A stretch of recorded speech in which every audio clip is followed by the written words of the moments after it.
It's Thursday, March 14th, Friday, March 15th, if you're on the East Coast, across the pond, or down under. And this, my friends, is Spaced Out Radio. Hope you had a great day and night. I am your host, Dave Scott, broadcasting to you live from the Great White North on top of the snowy mountains of central British Columbia, right here at SOR headquarters. We welcome you to tonight's show, including Deep Talk Radio and Revolution Radio. If you want to take a listen to our archives, we have them free for you at youtube.com/Spaced Out Radio. Just do me the favor, hit that subscribe button. Our website is spacedoutradio.com, where we have a plethora of features for you. Rock out to Bumblefoot. Go shopping at our Spaced Out Radio store. It's a great way to support what we do. Read up on Captain Shirk's SOR Newswire and much more. Tonight's show is brought to you by the YouTube channel Ensuho. Sebastian Martin brings high-quality messages to the masses. Head to our website, click on the Ensuho banner, and subscribe today.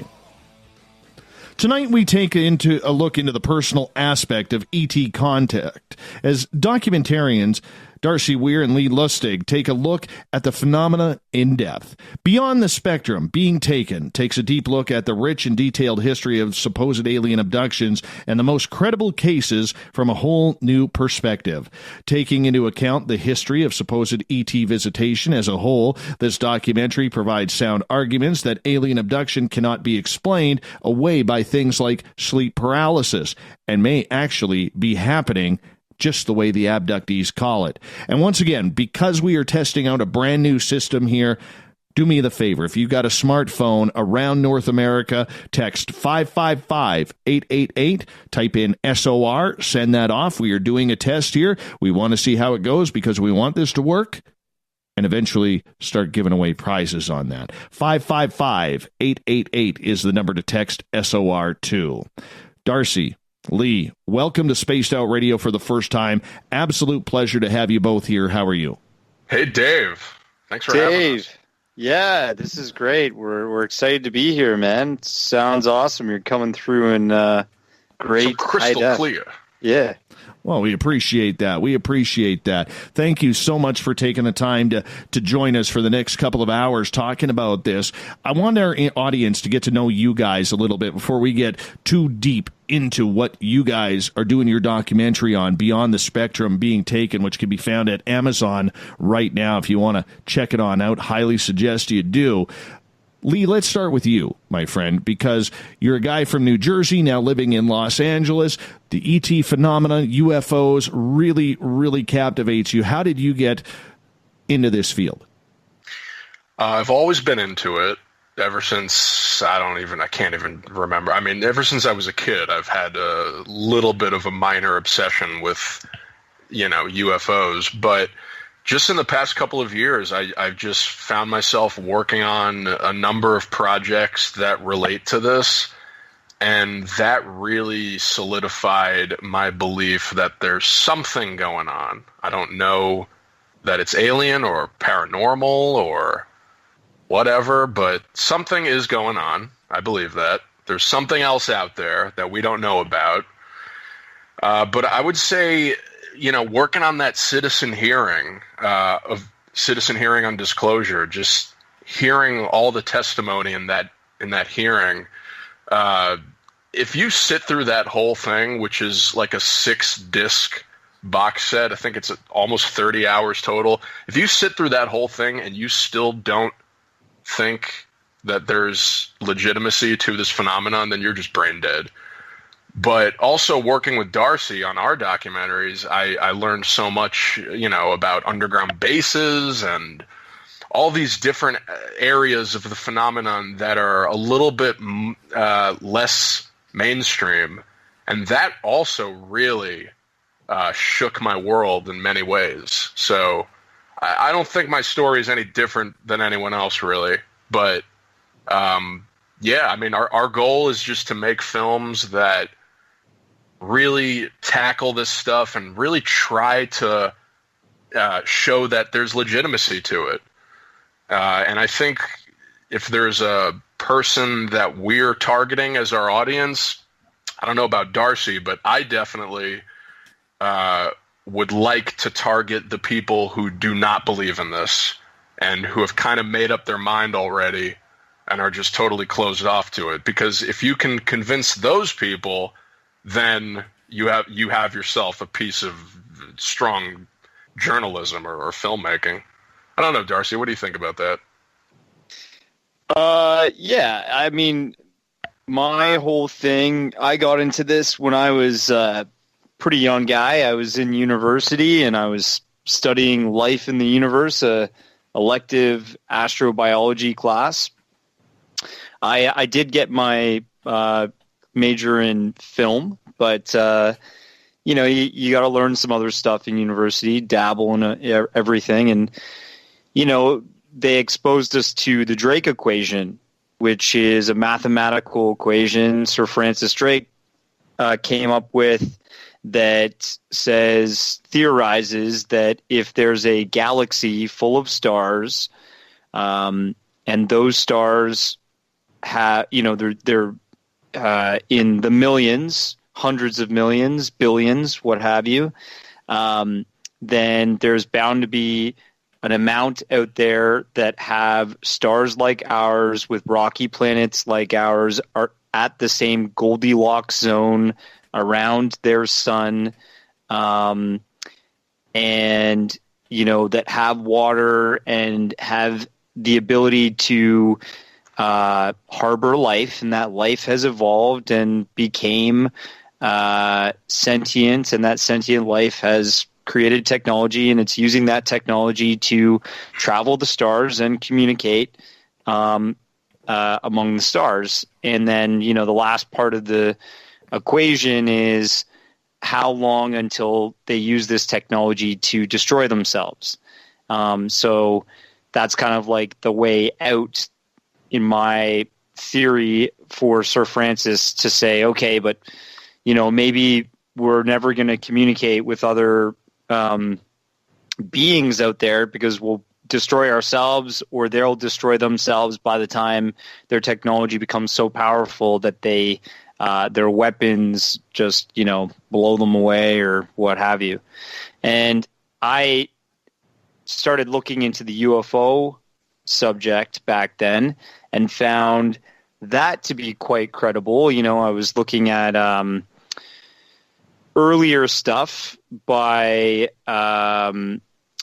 some of the famous UFO researchers like Richard Doland, and then I came across people like Phil Schneider, and I was just completely mesmerized by his story that he had built this underground base with a team of other specialists and engineers and such. And when they got super deep in the planet, they had found some other beings or race there that, you know, a little firefight ensued, and he was maimed in the process.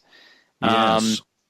And that's when I was like, you know what, I should make a really cool documentary about this guy's life and the things that he said and how he died, and the credibility of bases being out there, deep underground military bases. And hey, I'm going to go interview Richard Doland, and I'm going to interview Richard Sauter, who's like, you know, Yes. absolute extraordinary man, in my opinion, when it comes to the knowledge of these underground bases. People would have to look him up now. He's pretty much totally out of the public scene. He's hidden and gone at this point. But he wrote down in South America there. Yeah, and he got actually hurt down there. Last time I had heard from him, he was like hospitalized because he was beaten by somebody. They had tried to rob him, and that was down in Ecuador, I believe. But yeah, you know, your answer of why you got into UFOs was so much better than mine. He got inspired by the Drake equation. My story was like, I watched Star Wars. I like aliens. Duh. But however you get from A to B, right? We all have our different paths on how we get there. I mean, my path started with personal experiences ending my happily boring life. I mean, Yeah.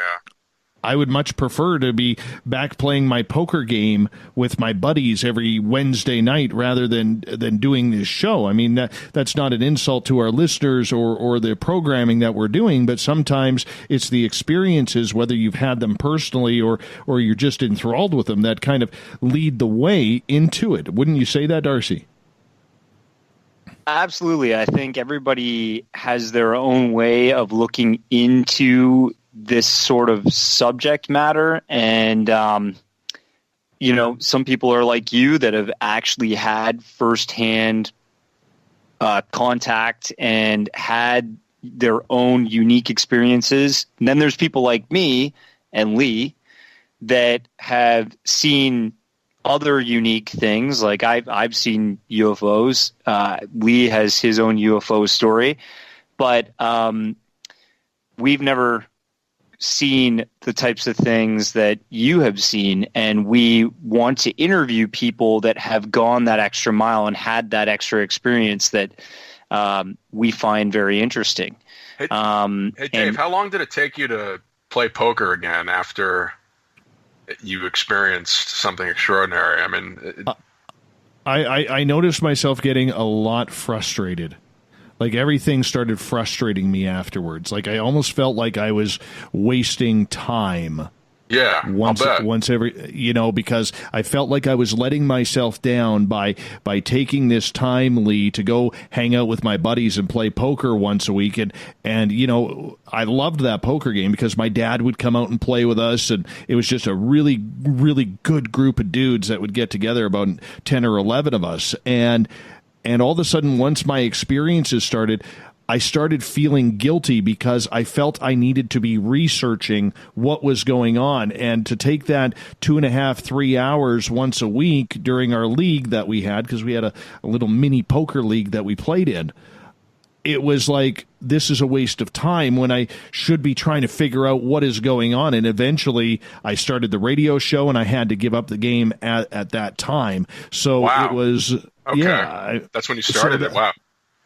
Yeah, so it was difficult. But, I mean, when you have those experiences, and I'm sure you heard a lot about them, and we'll get into that more as the show goes on, but the more you talk to these people who've had these experiences, it's not something you could just, go to the bar with your buddies the next day and say, oh, yeah, by the way, I went on a ship with aliens last night. Yeah. Most people in this become very introverted, become very closed. And, oh yeah, that's the thing. I always think about, like, if this did happen to me, how would I honestly deal with it? And I'd like to think that I would have no problem telling people about it. Part of me can't wait to brag about that, but then at the same time, it's like, what way could you go about telling someone this where they wouldn't not believe you? Or, how could you make somebody believe you about this? It doesn't matter how you tell the story. It's going to be hard to believe. I mean, this is something that is not in our belief system. It really exists outside of people's lives. But, you talked about having that kind of restlessness and that inability to just chill. I have that too, and I know a lot of people who get into this stuff and research it and write books about it definitely share that sort of inability to just kind of relax and go about normal life. I can't even imagine how much more magnified that must be after you actually experience something. I mean, it's one thing incredible. To get. Yeah, it's one thing to be like, to have the New Age initiative, but I can't even imagine what it is like to actually really experience something that you are so sure is otherworldly and then go about your life. I mean, I've seen UFOs, but it's the kind of thing where the next day you just completely doubt yourself to the point where you're not even sure if it happened or not. But when you're face to face with someone or something or a being, I think it's a little harder to shove it away. I mean, what would you say to that? Yeah, I mean, what it is, and what I think it is, really is, you end up really trying to figure out what is real. Like all of a sudden, work doesn't seem important. Okay, going to the grocery store or getting gas or going on vacation doesn't seem as important as it used to. You know what I'm saying? Oh, and we got to reconnect with Darcy here on Skype, so please just bear with me, everybody. But, there was a little bit of a Skype issue. He finally got everything going there. But nonetheless... I talked him away. Well, it's that power voice you have from New Jersey. It's that accent. Hey!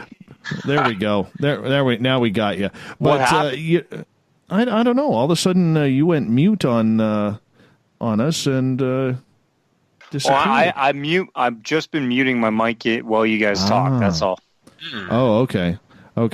So, nonetheless, like when it comes to a lot of these types of topics that we go into, you guys went into this pretty open-minded. You guys went in wanting to believe rather than going in like the majority of people do in these situations, go in all skeptical, prove me right instead of proving me wrong. Why did you guys take that attitude with Beyond the Spectrum being taken, Darcy? I find that a lot of documentaries out there focus on the spectacle, and they focus on more of the just showing you interesting things, but not talking about the facts. Like UFO footage, you mean? Yeah, like photos and videos and stuff? Yeah, that sort of thing, right? I made a few documentaries, right? So I've made a Sasquatch documentary called The Unwanted Sasquatch. And in that one, I interview Jeff Meldrum, who's, a university professor at Idaho State University. Yes. He's a bio-life,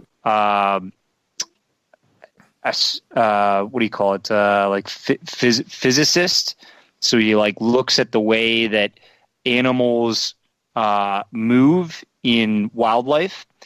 And then he's also an anthropologist, and he's got a doctorate in podiatry and knows feet really well and stuff like that. So he was attracted to the whole Bigfoot subject when he was a young man, and he followed Grover Kranz, who collected over 500 foot casts across North America from different specimens, and he ended up realizing through science, through his own investigation of this phenomenon, this creature that people were saying, hey, I saw this thing, right? That the feet, the impressions that were left in the ground, the casts, and the sightings that are reported of the creature, and the hair samples that are being left behind, and certain types of other evidence that's around the scene when people go back to look at evidence from where the sighting was made, convinced him that this is a real creature that's living out there in wildlife. And when I was convinced, it's because I looked at the science that somebody else who has an incredible brain and has done all of the sort of skeptical, they've outweighed the skeptical view with tons of facts, and dismissed the easily dismissed parts of the phenomenon by bringing that all to the foreground.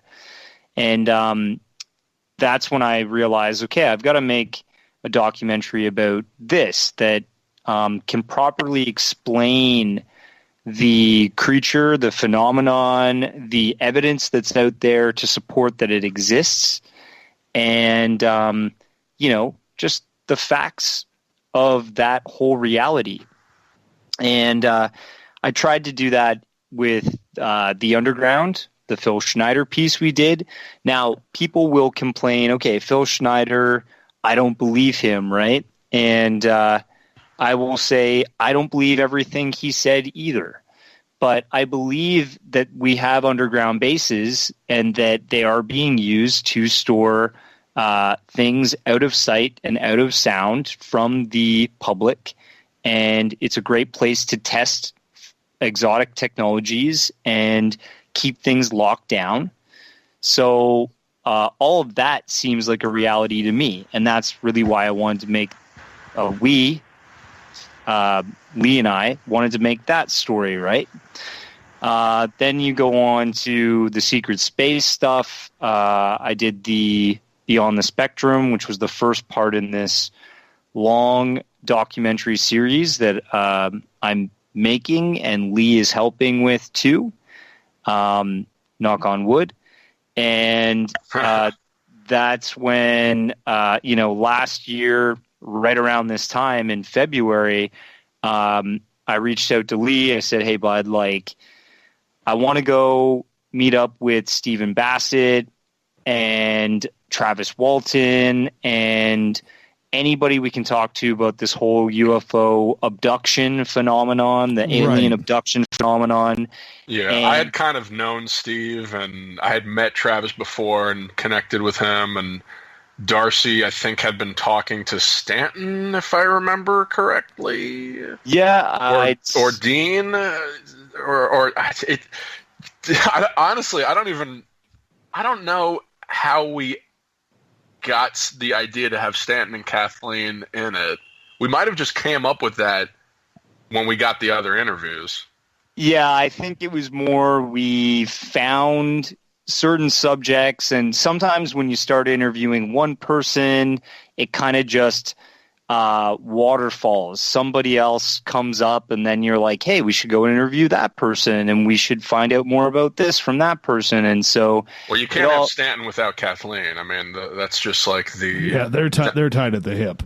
They're a dynamic duo, and they're effective together because you have her background of being related to Betty and Barney and being an experiencer, alleged experiencer, and then you have him, who's a nuclear physicist and has been doing this forever. And he studied the Betty and Barney case in depth, in great detail, like no one else did. He brought a lot of scientific sort of research to that case. He introduced astronomers. I'm going to get you guys hold on right there because we're going to go to break here at the bottom of the hour. Lee Lustig, Darcy Weir, Beyond the Spectrum, Being Taken, can be found on Amazon right now. Go check it on out.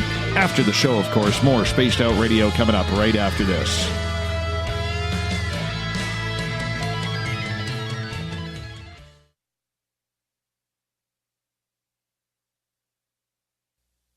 You're listening to Spaced Out Radio live with Dave Scott on the Deep Talk Radio Network. Hi there, this is Geraldine Orozco from San Francisco's Bay Area Meditation. I invite you to join me the first Tuesday of every month with Dave Scott for Spaced Out Radio's The Spiritual You. In this fast-paced world we live in, it's time for you to take some time for you. We'll cover every possible subject from powerful meditation to healing techniques to your own intuition and spirituality. So come join us for The Spiritual You. A timepiece is a reflection of who you are, and what better way to show off the real you than with an Escape watch? Escape is a lifestyle brand accessorizing your days and nights. Choose to escape and create the life of discovery that you deserve. Dream, play, unite with your own personalized Escape watch. Head to escapewatches.com. There is no time like the present to enjoy your escape. Use promo code SMF2017 for your 20% discount today. You hear footsteps in the empty room above you. A rocking chair begins rocking by itself. Don't be afraid of the things that go bump in the night. Reach for Spirit Storybox, the iPhone app the Huffington Post UK called the only ghost hunting app you will ever need. Spirit Storybox. The spirits are telling their stories. Are you listening? Hi, George and Ori here. Are you ready for UFO Megacon, the immersion event?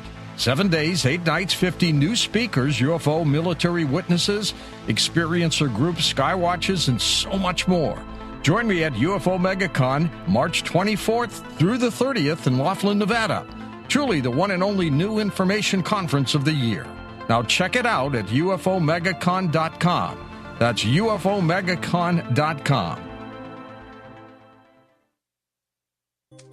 We're bringing scientific thought to the paranormal. Hi there, this is Spaced Out Radio scientist Chris Cogswell. Join me, Chris Zuger, and Dave Scott the second Wednesday of every month, where we break down the who from the woo when it comes to everything paranormal. We'll investigate and try to bring sensible answers to those straight and sometimes outlandish questions people have. Hey, not everything has an answer, but we'll do our best. Listen in to Reality Paranormal only on Spaced Out Radio.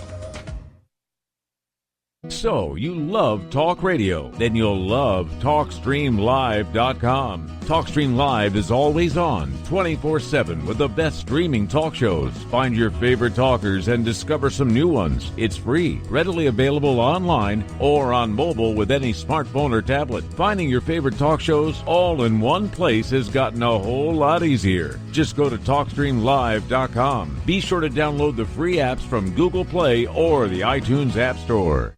Heading to Vancouver and looking for a night on the town? The Moose Vancouver is the bar that never stops rocking until 2 a.m. every night. The Moose has great food with everything on the menu from $6.95 to $8.95. Fantastic, vibrant staff and rock and roll that will bring you back to when the music was real, the hair was long, and the guitars were rocking.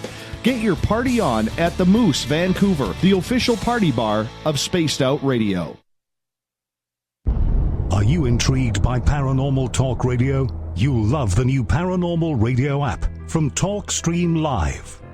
You'll find a great selection of talk shows covering UFOs, ghosts, strange phenomena, and much more. Download the Paranormal Radio app now and start listening to the very best in paranormal talk entertainment, including the network you're listening to right now, the Paranormal Radio app, free in Google Play and the iOS App Store.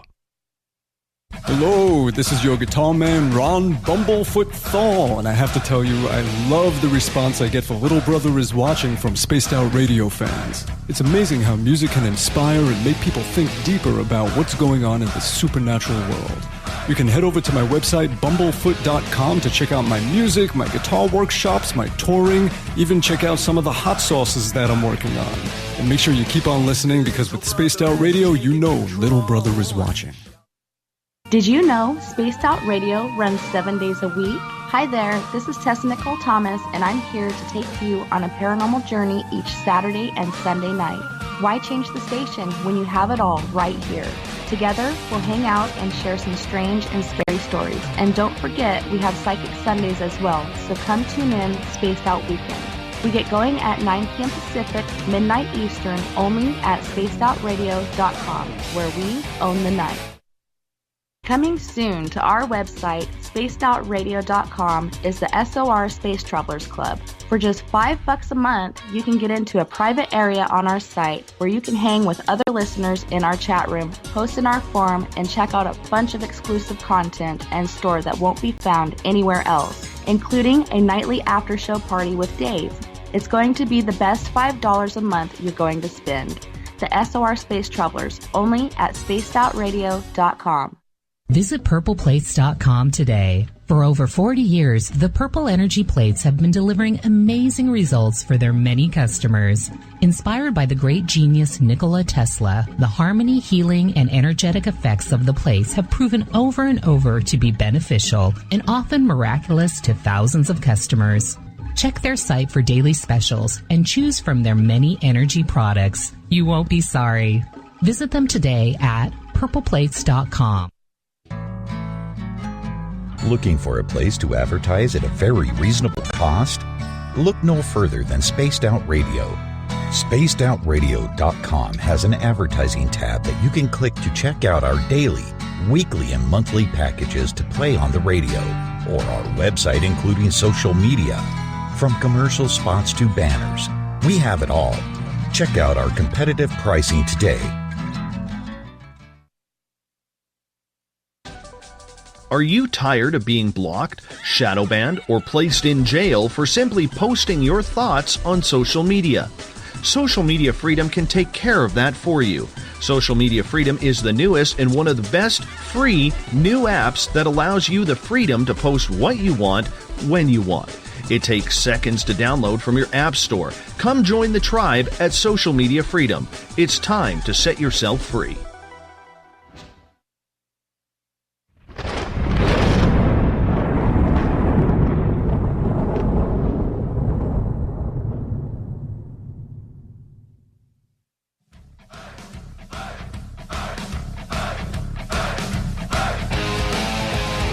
Welcome back to the second half hour of Spaced Out Radio tonight. I am your host, Dave Scott.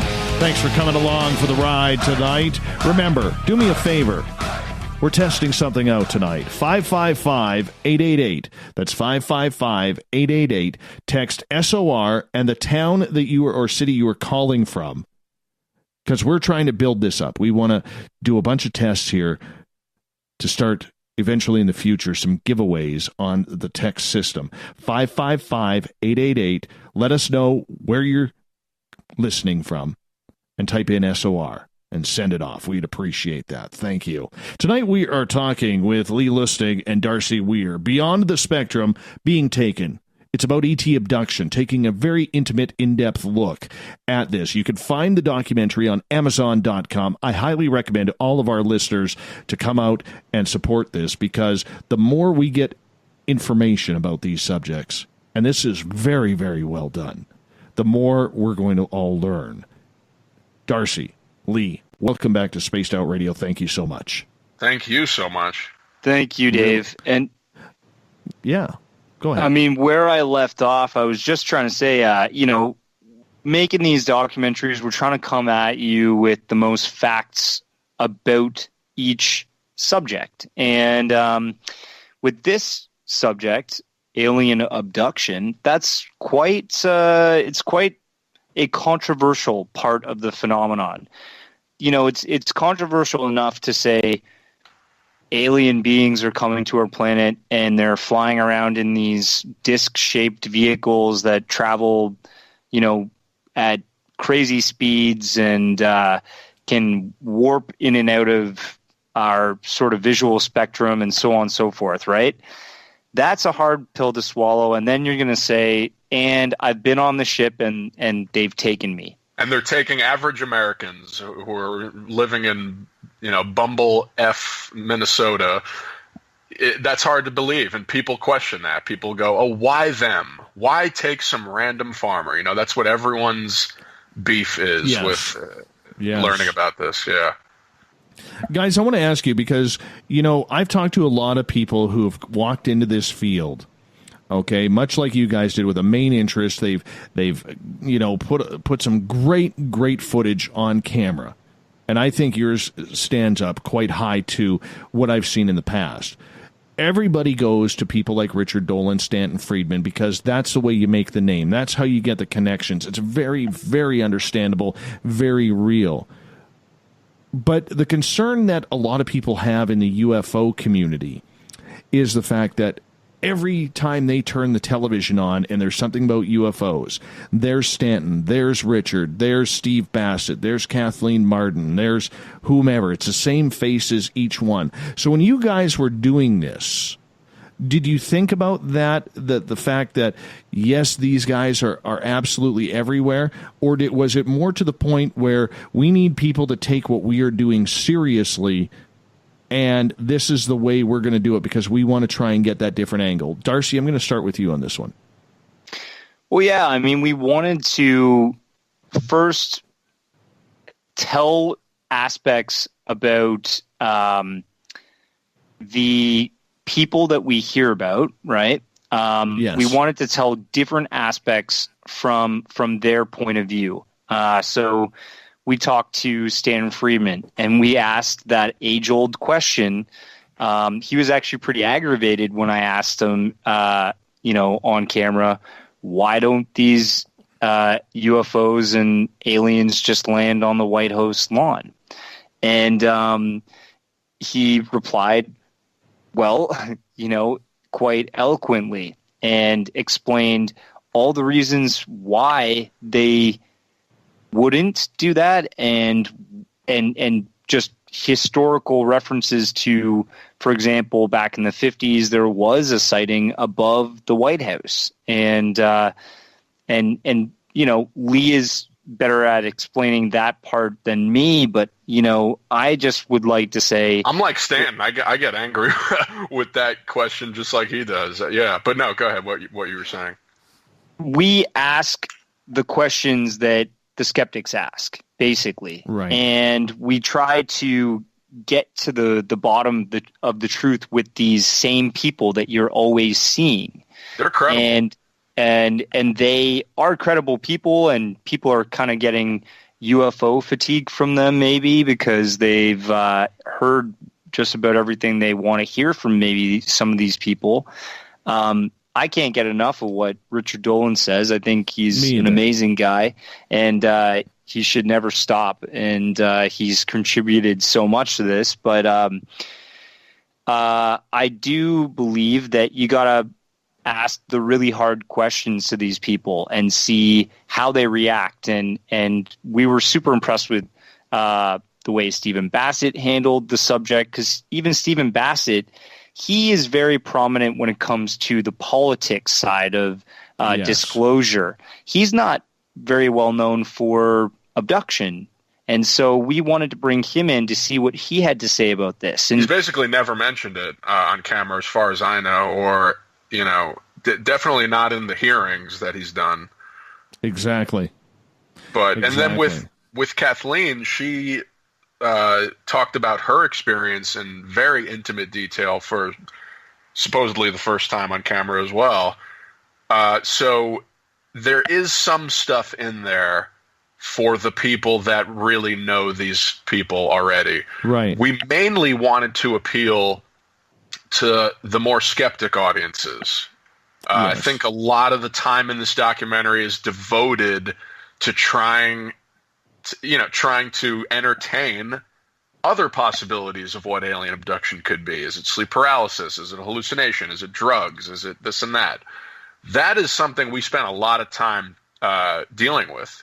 So the film probably is more suited to people who don't have much of a clue about this topic.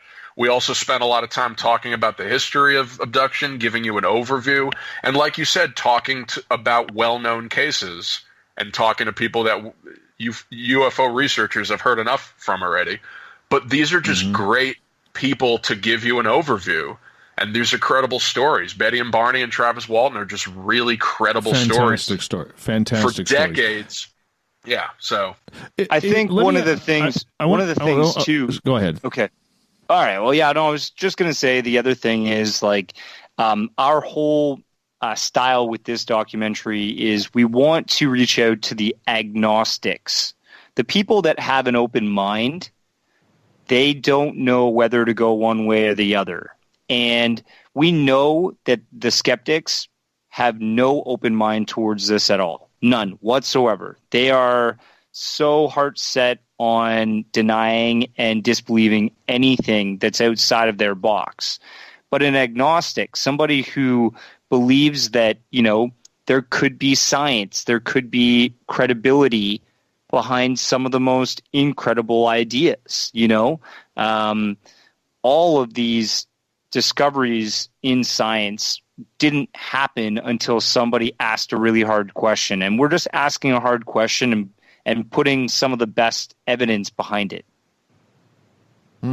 What I want to ask you guys in regards to the documentaries, it's easy to choose the people that you did, okay? And if I was in your position, I'd be looking at those same exact people too, because they've been around the circuit. People know that for the most part, they're not BSing people. They've got credibility. They've got tenure. But when you look at the newer people in this field, and I'm not going to point out any names, because they're popping up left, right, and center as the topic of ufology really starts to hammer on home here over the last couple of years. Is there a danger for what you guys do going forward into future documentaries, because this field over the last couple of years has really erupted with a bunch of charlatans and unqualified people who are self-titling themselves in order to gain that respectability of someone like Stanton or Richard or Kathleen. Yeah, there's a lot of that, unfortunately. I hate to say it. And, my friend Stephen Bassett would say, just don't disparage anyone. If they are for the initiative, that is a good thing, and it's not worth it. That's what he would tell me. And he's kind of right. But at the same time, the reason why a lot of people don't believe this stuff is because they know that there are fake stories out there. I don't know if that's what you were talking about in particular. You're talking about fake stories or fake researchers. Yeah, right. Okay. So you're talking about anyone who's just trying to make money off this. Yeah, that is something that should definitely be talked about more in this field, because we're at the point where, I'm sorry, it's just people, too many people have stayed too skeptic for too long. And the only way you're going to get someone to look at this at this point is to tell them this is fake, but this is real. Show that you are balanced and that you don't just believe everything, because people just want someone who's honest and who's an honest journalist.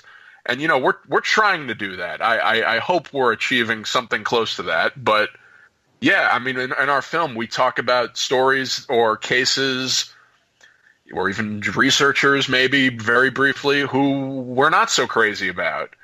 And I'm sure that's going to alienate a lot of people. But, again, this is just our opinion. Don't take ours as the definitive opinion that everyone should believe. But, yeah, I mean, we called George Adamski's photo a hoax, and Billy Meyer, and a lot of people have come down on us for that. I'm not a disbeliever in Billy Meyer as a whole. I just don't believe those photos, and I could basically put up a very strong argument, I think, that could tell you they're not real. But we're not trying to say that he's not for real. I have no idea. I mean, we tackled the gullibility of the sort of crowd that we're flocking with, I guess you would say, or we're researching with. We looked at the story of Dean Aliotto. So Dean, we met, and he wanted to interview us for a documentary that he was making about the UFO crowd. And immediately I was like, I don't know if I trust this guy, because it looks like he's trying to make a joke out of all this, right? I didn't care. I participated, but sure. Okay. Yeah, you're easily charmed. But yeah, okay. I know, I'm just joking. I was just like taken back by him, and I said, you know what, I don't really like this guy. But then we thought about it. You liked him? Well, not off the top. I didn't. But when we went back to our respective homes and we were talking on the phone and stuff, I said, you know what this documentary needs? We need to talk about the fact that people will believe absolutely everything that's published about this subject. Some people. Yeah. Yeah. And that's a fallacy. That makes, when people are skeptical, they can just pull, one of the most ridiculous parts of this phenomenon and throw it in your face and say, you believe in that? Come on, you loser, right? And so with Dean Aliotto, the interesting thing about his story is that he made a found footage film. It's a horror film akin to Blair Witch. And the Blair Witch Project came out way later. So he literally was like a founder of this fiction film style. And you're supposedly, when you watch his film, a family that lives in a more rural area of the world, they are all having a great family time in their house, and they're eating dinner or whatever, and then they see some lights outside their window. They go to investigate, and of course somebody's the camcorder jockey. They're recording the whole thing, and the film was done on a very low budget, and most of the script was ad-libbed, but it was pretty well done for what it was. And they had some special effects that were pretty cool, and they had some short people in alien suits, with big gray heads and big black and there you go. At the end, the family gets abducted. People in this realm that believe in this subject took that film and they hawked it as truth. They said this is a real abduction case that's been caught on camera, and you got to check this out. And it went viral in a time before YouTube, really. And it was all over the UFOlogy sort of message boards and such, the circuit. People were selling it without his name in the credits, and they were telling people that it was a real event, and people caught on to it. And then Unsolved Mysteries did an episode where they pretended that it was a real event. And I saw this as a kid, or I remember when it aired, and people were talking about it in my class. It was on Fox News. All throughout my life, when the subject of alien abduction would come up, if you weren't a UFO researcher, you'd say, oh, like that McPherson family. Like that, this was the story that people, that told people basically that alien abduction was a thing. So I can't say it was diabolical, and certainly not on purpose, because Dean did not try to fool people. But yeah, we dedicate some time to talking about this guy's film and our film, because we think that it's a really good example of the UFO community going too far and just being kind of gullible. And we got to address that, because you can't just act like this is all perfect and everything is believable and there's no confusion and everyone who believes this is totally clear-headed. I mean, we don't want to say that. That's like, I don't know. Delusional. Sugarcoating, but yeah, something like that. And you know, on top of that, you know, when we talked about it, we said, let's go interview this guy, see if he wants to take part in the film and show that side of this study, this research on a possible reality that's out there. And it was humbling. It was nice to have this guy involve himself, because he said when we went out to meet him at his home that he at first wasn't even he was gonna drop us. He didn't really want to meet with us because he had seen the Phil Schneider documentary and he thought, I don't believe in that, and I disagree with you guys promoting that story because I don't believe him. And I said, okay, well, that's fine. I don't know if I fully believe everything Phil Schneider said too, but that's not the full point of the documentary. Dean is a believer overall. That's the thing. Like he's a big fan of this stuff, and I think that's the best part about us including him. He loves this stuff and believes in it. He made his film as like a sort of like a loving portrayal, even though it's not a very positive one. You know, the aliens are pretty bad in his film, I think. But yeah, I guess he wasn't down with the Phil Schneider thing. That's right. I forgot about that until you just mentioned that. Yeah, and but it was good to have his perspective in the film, so it's a little bit more round. And the documentaries you mostly see about this, they push the theory completely home. They don't have a skeptical side to it, and we wanted to have that skeptical side to it as well. Right. We only got about 2.5 minutes here before we got to go to break at the top of the hour. Lee Lustig and Darcy Weir have created a great documentary on ET abduction. Beyond the Spectrum Being Taken can be found on Amazon.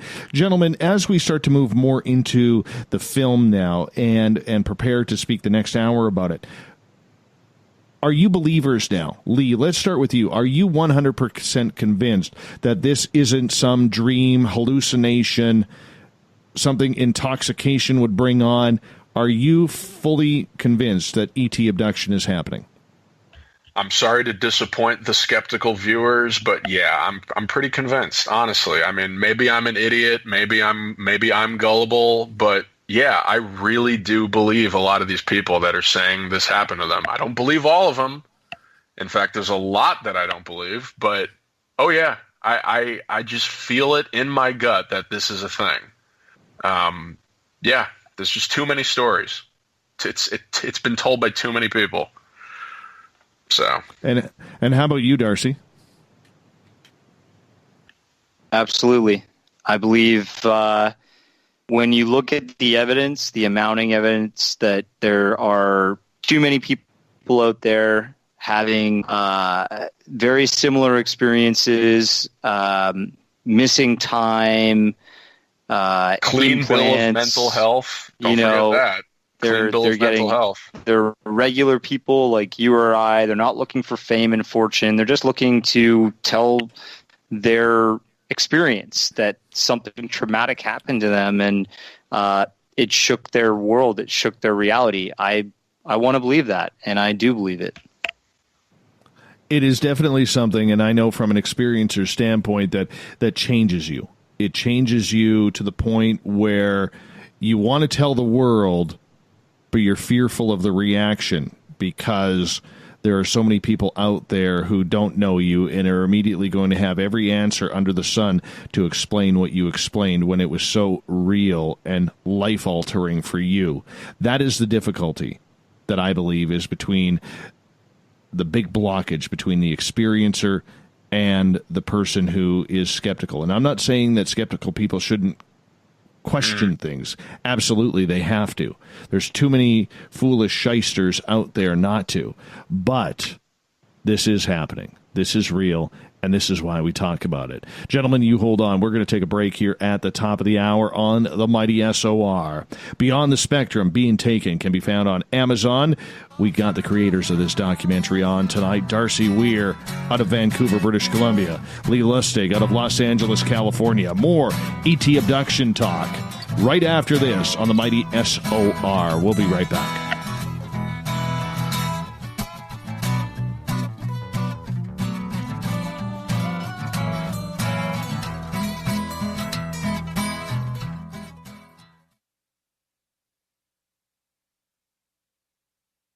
Every night on Spaced Out Radio, we have places for you to hang out. Hi, this is Carl. Join our SOR Space Travelers group on Facebook for live chat. On Twitter, using hashtag Spaced Out Radio, you can also join us in our Spreaker chat room. Check us out on Instagram at Dave Scott SOR. All of our archives are free on YouTube at Spaced Out Radio. By the way, I'll be watching you at your window until you do. Bye! Looking for the stories of the strange and weird that you will find hard to find anywhere else? Check out the SOR Newswire on our website. Our writers, led by Captain Shirk, are scouring the world for the oddest and most bizarre stories we can find. Everything from weird crime to suspenseful and paranormal. We're working hard for you to bring you the most intriguing news of your day. Check out the SOR Newswire at spacedoutradio.com today. You're listening to Spaced Out Radio Live with Dave Scott on the Deep Talk Radio Network.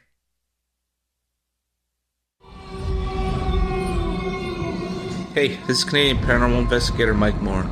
The third Wednesday of every month, I'll be teaming up with Dave Scott to bring you Ghosts of the Great White North. Each month, we will bring on guests from across Canada to discuss their ghostly encounters. Canada is a paranormal hotbed with stories you've never heard, so we're going to bring them to you. So get comfy on your Chesterfield, grab a donut, and join us, eh?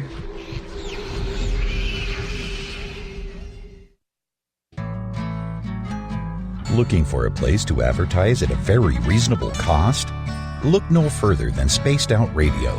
SpacedOutRadio.com has an advertising tab that you can click to check out our daily, weekly, and monthly packages to play on the radio, or our website including social media. From commercial spots to banners, we have it all. Check out our competitive pricing today.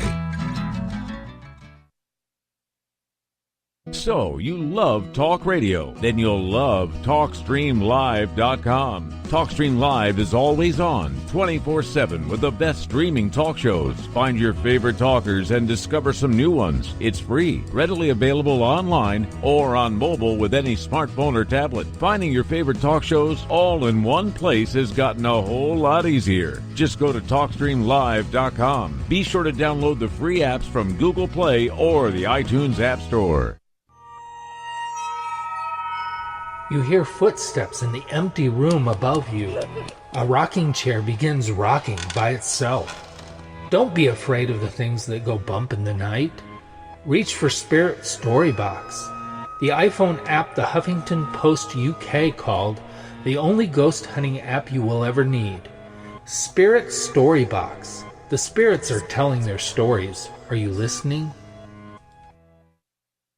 The freedom to post what you want, when you want. That's the social media freedom you need.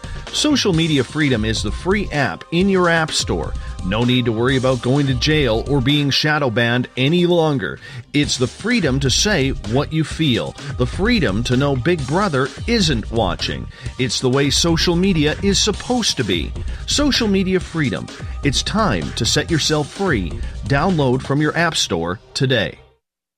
We are getting ready to relaunch the SOR Space Travelers Club at spacedoutradio.com. For $5 a month, you can join us for a plethora of features found nowhere else. Hang out in a private chat room during the show and after party. You can check out some exclusive content and a store specifically for you, as well as a private listener forum where you can post your thoughts, stories, and pictures. The SOR Space Travelers Club, coming soon to spacedoutradio.com. The Call of the Wild is in Vancouver. The Moose Vancouver is one of the hottest bars and restaurants in the city. Open until 2 a.m. nightly, the Moose will rock you like a hurricane all night long. Great food with everything on the menu at $6.95 near the corner of Nelson and Granville. Get your horns up and come rock with us. The Moose Vancouver, the official rocking bar of Spaced Out Radio. Get your horns up with me on Spaced Out Radio. This is Ron Bumblefoot Thal. Come tune in to SOR where you can hear me rock out with Little Brother is Watching, the official theme song of Spaced Out Radio. And then come on over to bumblefoot.com where you can find out about my tour schedule, my music, and everything else. Bumblefoot.com keeps you up to date on what I'm doing and the best way to stay in touch with my music and music camps. Sign up for my newsletter at bumblefoot.com and remember, Little Brother is Watching. Hi, George Norrie here. Are you ready for UFO Megacon, the immersion event? 7 days, 8 nights, 50 new speakers, UFO military witnesses, experiencer groups, skywatches, and so much more. Join me at UFO Megacon, March 24th through the 30th in Laughlin, Nevada. Truly the one and only new information conference of the year. Now check it out at UFOMegacon.com. That's UFOMegacon.com. Find your escape where time has no limits. It's about living today and cherishing the heritage of yesterday. A spirit of adventure for what is new, with the nostalgia of the past. Your timepiece is a reflection of who you are. Life surrounded by beauty from the world around us to the soul within. EscapeWatches.com. There is no time like the present to enjoy your escape. Use promo code SMF2017 for your 20% discount today. You know, it's hard being the bad man of ufology, but that's just the way that I like it. This is Chris George Zuger, and I'll be hanging out with Dave Scott and SOR scientist Chris Cogswell for Reality Paranormal, the second Wednesday of every month. And our job is to break it down and come to conclusions as to what is really going on in the supernatural world. I'd love for you to join us right here on Spaced Out Radio. Visit purpleplates.com today. For over 40 years, the Purple Energy Plates have been delivering amazing results for their many customers. Inspired by the great genius Nikola Tesla, the harmony, healing, and energetic effects of the plates have proven over and over to be beneficial and often miraculous to thousands of customers. Check their site for daily specials and choose from their many energy products. You won't be sorry. Visit them today at purpleplates.com. On the first Tuesday of every month, I encourage you to come along for a journey with me, Geraldine Orozco, on The Spiritual You. Together, we will take a look at how to access the highest expression of yourself and change your life. Consciousness, ET contact, health, and wellness, we can talk about it all. So come along for a spiritual ride with me, Geraldine Orozco, on The Spiritual You, only on Spaced Out Radio.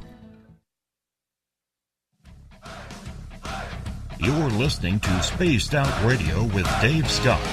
Follow Dave on Twitter at Spaced Out Radio and on Facebook, Spaced Out Radio Show. Welcome back to hour number 2 of Spaced Out Radio. Tonight, I am your host, Dave Scott. Thank you so much for being with us. Tomorrow night on the show, Erica Lukes joins us to talk aliens, UFOs, cryptids. 9:06 Pacific, 12:06 a.m. Eastern at spacedoutradio.com is when we get going. Hi to everyone listening in on KDUN AM 1030 in Reedsport, Oregon, KZFX 93.7 FM in Ridgecrest, California, WQEE 99.1 FM in Noonan, Georgia, UPRN in New Orleans on 107.7 FM, and on the digital side, hi to everyone listening in on Revolution Radio and Deep Talk Radio. Good to have you with us. Remember, all of our archives are free at youtube.com/Spaced Out Radio. Just do me the favor, hit that subscribe button. The Desert Clam has set the password for tonight in the SOR Space Travelers Club. Logomaki. Logomaki is your password. Make sure you use it wisely, Space Travelers, as the Clam sets the password each and every night right here on the mighty SOR. Our website is spacedoutradio.com, where we have a plethora of features for you. Rock out to Bumblefoot. Go shopping at our Spaced Out Radio store because it's a great way to support what we do on a nightly basis. T-shirts, hats, coffee mugs, you name it, we got it. And read up on Captain Shirk's SOR Newswire and so much more. Remember, text 555-888, 555-888. Type in SOR and the city or town you're messaging from. We want to hear from you. We're testing out a new system that is going to lead to eventually giving away prizes and things like that. So we want to see you text. We want to know where you're calling from or texting from. Let us know. Tonight, we are talking with Darcy Weir and Lee Lustig. We're talking about their alien abduction documentary, which can be found on Amazon, called Beyond the Spectrum, Being Taken. It's all about ET abductees, what it's like, the experience, and going highly in-depth. Gentlemen, welcome back to the show. Thank you, Dave. Thank you. Now, right before the break, I asked you guys, are you believers now? And both of you said yes, 100%. You know, disappointing all the skeptics and agnostics out there. You know, did you go in, Lee, thinking that you were going to believe this, or did you go in with a clear conscience? You know, me personally, it's weird. I go through phases. So there are days where I really believe it. There are days where I'm not so sure. It's strange, man. It just comes in waves. Maybe for a year I'll believe in it. But during the making of this film, I mean, that was one of the spikes, you could say, in my belief. Because I had already heard about these stories, and I'd already kind of done a brief research into the history of this stuff. But then once you sit down and talk to Kathleen and she tells you about being on a bed or on a table rather, and being experimented on by beings that had big black eyes, and you know, then you really, I don't know if she's telling the truth, to be honest with you. I have no idea, but it's real to these people, and it just takes it takes something to go out and say that this happened to you. And if this isn't real, it also needs to get looked at, because whatever this is, it's something that we don't understand, and we need to figure out what it is. Now, I mentioned this on some other show, but if this is not what these people say it is, then there's only one other alternative. There is some kind of effort to make us think that aliens are abducting people and visiting us. Because when you look at all the military and government whistleblowers and all these high-ranking military people that have testified and said, I was a party to some kind of UFO cover-up or I witnessed something, there is either an effort by the state to make us think aliens are here or they're here. It has to be one or the other. That is the big one. And you guys you're exactly right. And Darcy, I want to get your opinion on that, because for so many people, this is such a real phenomenon, but we don't know. And part of the problem that we have in this community that I have found, and I haven't been in it long, I've only been doing this for 4.5 years. Okay, there's been people doing this for decades beyond when I even started, and there's people way more in the know than what I am. And I rank way down the list on my knowledge of evidence and everything like that. It's not my job. But what I'm trying to get at here in regards to the phenomenon that is going on, okay, I think from a skeptical point of view, people are tired of hearing the story.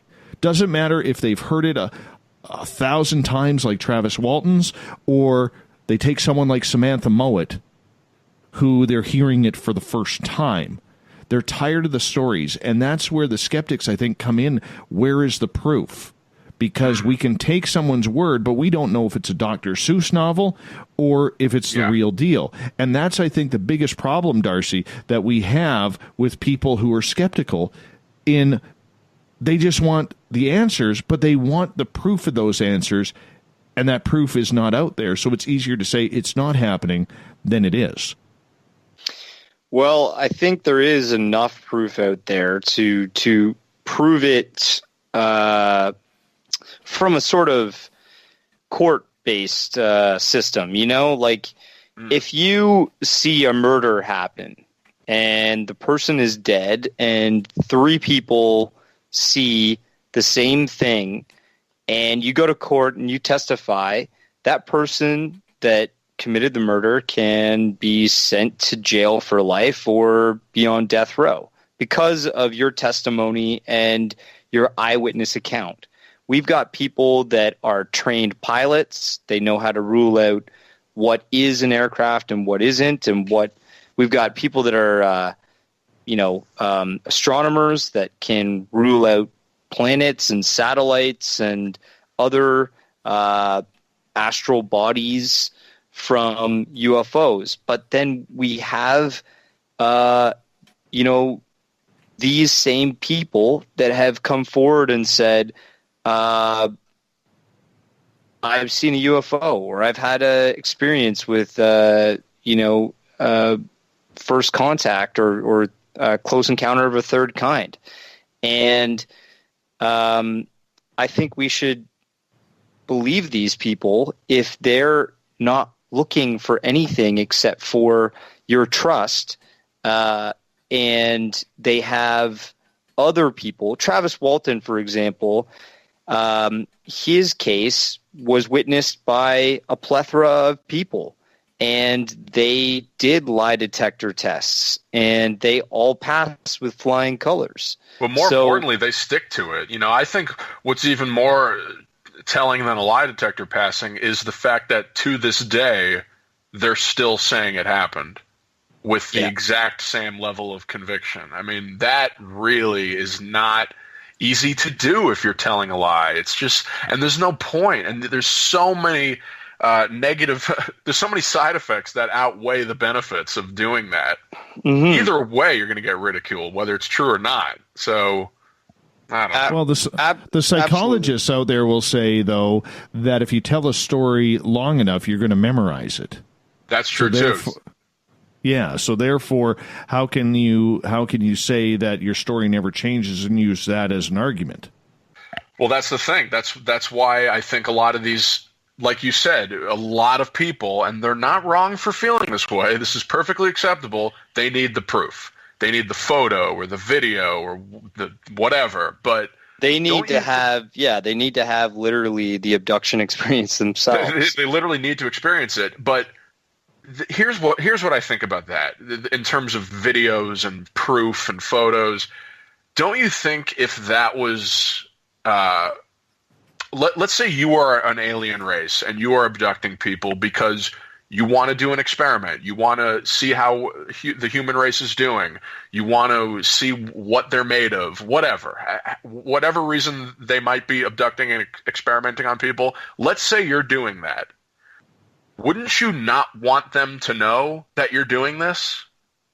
So wouldn't you, I don't know. I mean, I don't know what kind of technology any of these beings might have, but it's possible that they're deliberately staying out of the shadow, staying in the shadows, staying out of spotlight. Yeah. Somehow.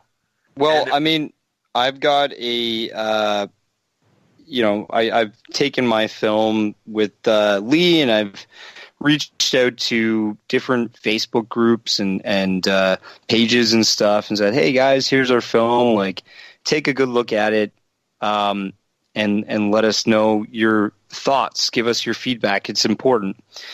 And just on that topic, that people have really strong beliefs that there is only benevolence from a extraterrestrial source. They're because they use such high technology, they would have to be benevolent, and so on and so forth. And it always comes up. I mean, in this case, this gentleman came forward and said, all abduction cases are MILABs, are military conducted experiments.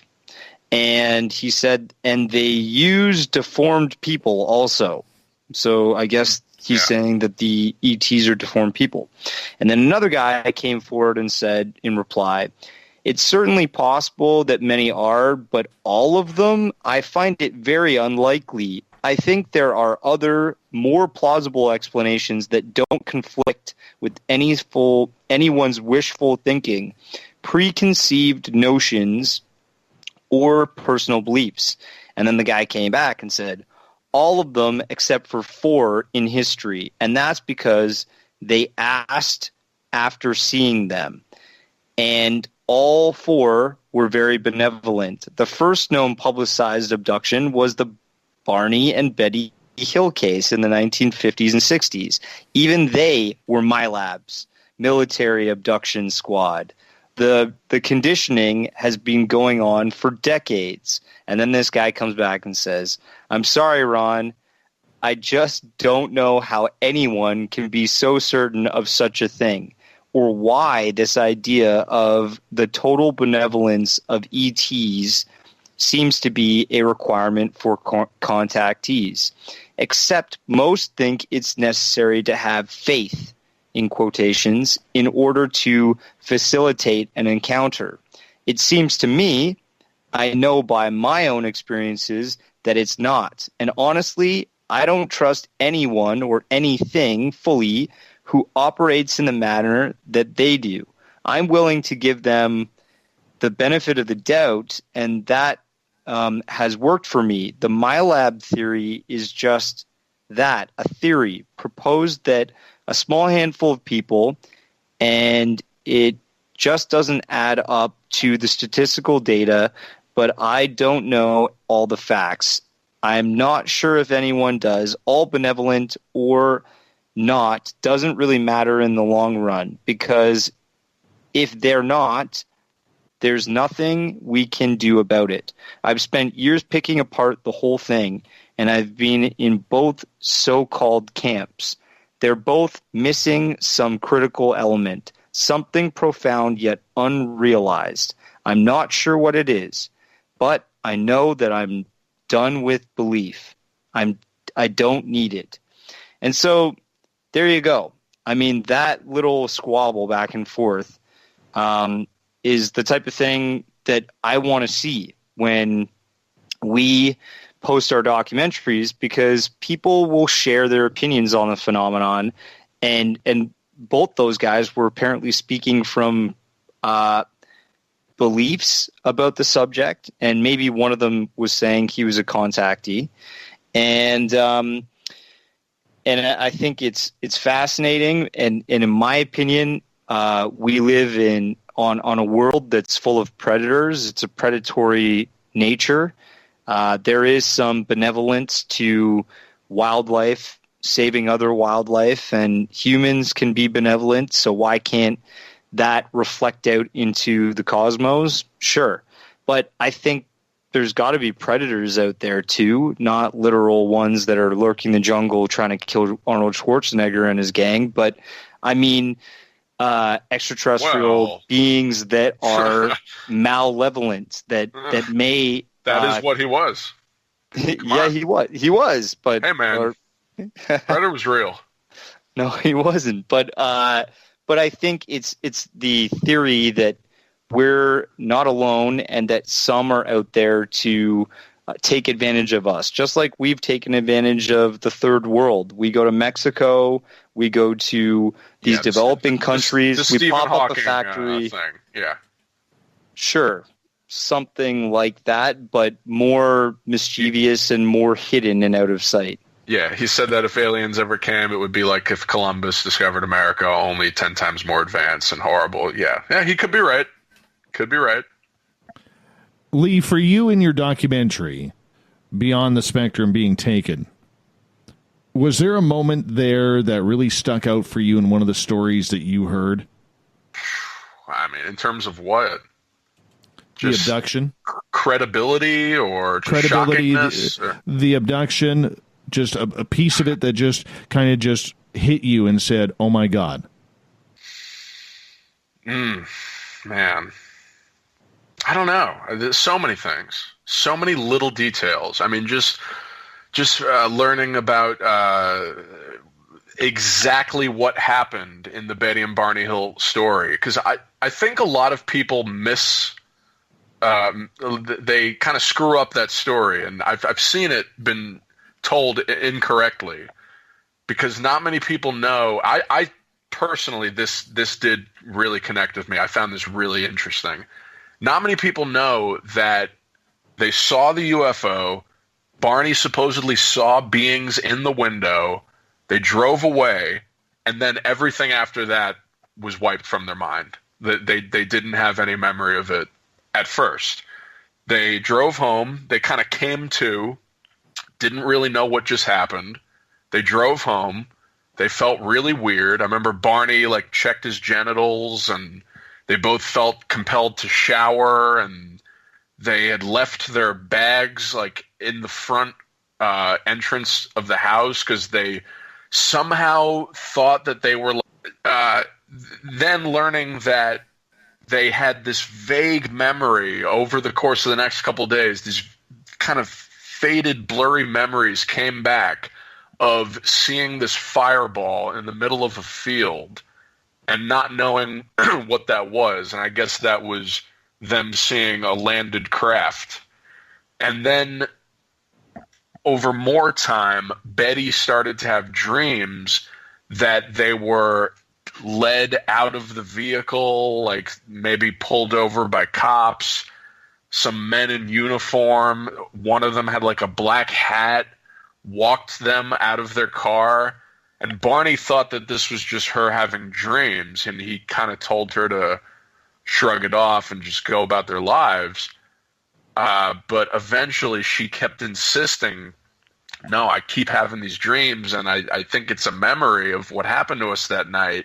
I think we should go to a hypnotherapist. They went to Dr. Ben Simon, and they got hypnotized separately. And, I didn't know any of these details, really. I mean, I knew the vague history of their story.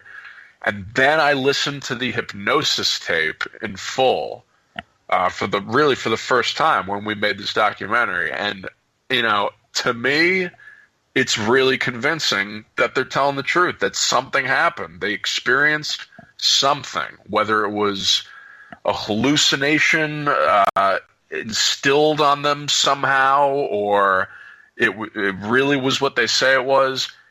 Barney recalled with great detail seeing these men in this window, and then, like Betty's dream, them kind of getting stopped by these men in the road, being escorted out of their car, being led into the woods, being led onto a ship, being told to lay down on a table, and they started getting examined.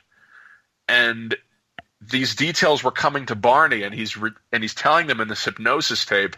He's just horrified, and either him and Betty were Oscar-winning actors, Oscar-worthy actors, or they really were seeing this or remembering it. So I don't know. And again, they were really credible people. That was another thing I didn't really know about, was their background, who they were as people, what they did for a living. Barney worked for the post office, but he was on the Civil Rights Committee. Betty was a social worker. They had a lot of connections. they were both very well known, and that they had like reputations, and then they came out with this story, and it took them a while to come out with it. The time that it happened to when they actually went public with it, it was like over a year. So all this stuff really was interesting. They reported it to the Air Force the next day. That was the first thing they did, was report it to the Air Force. I mean, this is stuff that you just, I don't know. And of course, the physical evidence. Betty had this powdery substance on her dress. There was weird concentric circles on the roof of the car. Supposedly, they felt that they were zapped with something. I mean, I had no idea about any of these details. I just knew, they were abducted, and they're a mixed-race couple from the 60s, and We got about 2 minutes left. Darcy, what about yourself? Is there anything that stuck out for you? I took up the whole block. No, it's okay. I think one of the big standouts for me is definitely the fact that Stanton Friedman, he took an interest in this abduction phenomenon, and he has been telling the story of Betty and Barney Hill in depth for years. The fact that that one of the subjects or details that came out of this story was that the Zeta Reticuli star system supposedly is where the abductors had come from, that they had told Betty that when she was abducted, and she explained this all under hypnosis, and she drew a star map. Now, Stanton, being a scientist, he took this star map and he gave it to another scientist who was able to, who had a astronomy background, and could compare that to all kinds of star map catalogs and data. And she came out with the Zeta Reticuli star system, which is not too far from us. It's about 39 light years away. And that was quite interesting. And more details have come out of that star system, and many people have claimed to have been abducted or been in contact with aliens from the Zeta Reticuli star system. And this sort of information really stands out to me because it became prevalent back in the 1960s from the Betty and Barney Hill case, and it continues even today. All right, my friends, you hold on. We're going to take a break here at the bottom of the hour. Lee Lustig, Darcy Weir, Beyond the Spectrum being taken, alien abduction, all night long on the mighty SOR. We'll be right back.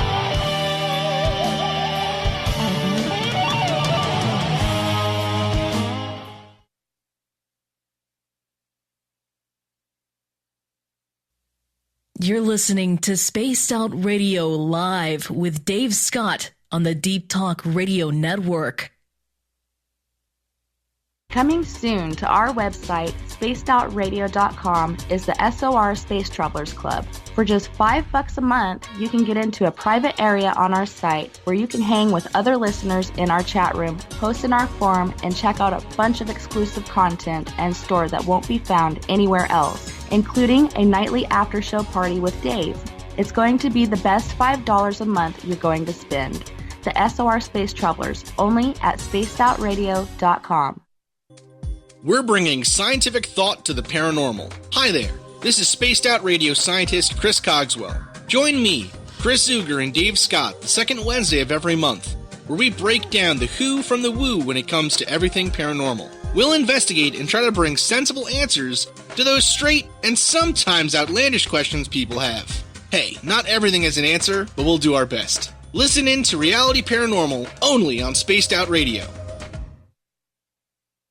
Heading to Vancouver and looking for a night on the town? The Moose Vancouver is the bar that never stops rocking until 2 a.m. every night. The Moose has great food with everything on the menu from $6.95 to $8.95. Fantastic, vibrant staff and rock and roll that will bring you back to when the music was real, the hair was long, and the guitars were rocking. Get your party on at the Moose Vancouver, the official party bar of Spaced Out Radio. A timepiece is a reflection of who you are, and what better way to show off the real you than with an Escape watch. Escape is a lifestyle brand accessorizing your days and nights. Choose to escape and create the life of discovery that you deserve. Dream, play, unite with your own personalized Escape watch. Head to escapewatches.com. There is no time like the present to enjoy your escape. Use promo code SMF2017 for your 20% discount today. Looking for a place to advertise at a very reasonable cost? Look no further than Spaced Out Radio. SpacedOutRadio.com has an advertising tab that you can click to check out our daily, weekly, and monthly packages to play on the radio, or our website including social media. From commercial spots to banners, we have it all. Check out our competitive pricing today. Hello, this is your guitar man, Ron Bumblefoot Thal, and I have to tell you, I love the response I get for Little Brother is Watching from Spaced Out Radio fans. It's amazing how music can inspire and make people think deeper about what's going on in the supernatural world. You can head over to my website, bumblefoot.com, to check out my music, my guitar workshops, my touring, even check out some of the hot sauces that I'm working on. And make sure you keep on listening, because with Spaced Out Radio, you know Little Brother is watching. Visit purpleplates.com today. For over 40 years, the Purple Energy Plates have been delivering amazing results for their many customers. Inspired by the great genius Nikola Tesla, the harmony, healing, and energetic effects of the plates have proven over and over to be beneficial and often miraculous to thousands of customers. Check their site for daily specials and choose from their many energy products. You won't be sorry. Visit them today at purpleplates.com. Are you tired of being blocked, shadow banned, or placed in jail for simply posting your thoughts on social media? Social Media Freedom can take care of that for you. Social Media Freedom is the newest and one of the best free new apps that allows you the freedom to post what you want, when you want. It takes seconds to download from your app store. Come join the tribe at Social Media Freedom. It's time to set yourself free. Did you know Spaced Out Radio runs 7 days a week? Hi there, this is Tessa Nicole Thomas, and I'm here to take you on a paranormal journey each Saturday and Sunday night. Why change the station when you have it all right here? Together, we'll hang out and share some strange and scary stories. And don't forget, we have Psychic Sundays as well, so come tune in Spaced Out Weekend. We get going at 9 p.m. Pacific, midnight Eastern, only at spacedoutradio.com, where we own the night. Are you intrigued by Paranormal Talk Radio? You'll love the new Paranormal Radio app from TalkStream Live. You'll find a great selection of talk shows covering UFOs, ghosts, strange phenomena, and much more. Download the Paranormal Radio app now and start listening to the very best in paranormal talk entertainment, including the network you're listening to right now, the Paranormal Radio app, free in Google Play and the iOS App Store. Hi there, this is Geraldine Orozco from San Francisco's Bay Area Meditation. I invite you to join me the first Tuesday of every month with Dave Scott for Spaced Out Radio's The Spiritual You. In this fast-paced world we live in, it's time for you to take some time for you. We'll cover every possible subject from powerful meditation to healing techniques to your own intuition and spirituality. So come join us for The Spiritual You. You hear footsteps in the empty room above you. A rocking chair begins rocking by itself. Don't be afraid of the things that go bump in the night. Reach for Spirit Storybox, the iPhone app the Huffington Post UK called the only ghost hunting app you will ever need. Spirit Storybox. The spirits are telling their stories. Are you listening? Hi, George Norrie here. Are you ready for UFO Megacon, the immersion event? 7 days, 8 nights, 50 new speakers, UFO military witnesses, experiencer groups, skywatches, and so much more. Join me at UFO Megacon, March 24th through the 30th in Laughlin, Nevada. Truly the one and only new information conference of the year. Now check it out at UFOMegacon.com. That's UFOMegacon.com. So, you love talk radio? Then you'll love TalkStreamLive.com. TalkStream Live is always on, 24/7, with the best streaming talk shows. Find your favorite talkers and discover some new ones. It's free, readily available online or on mobile with any smartphone or tablet. Finding your favorite talk shows all in one place has gotten a whole lot easier. Just go to TalkStreamLive.com. Be sure to download the free apps from Google Play or the iTunes App Store.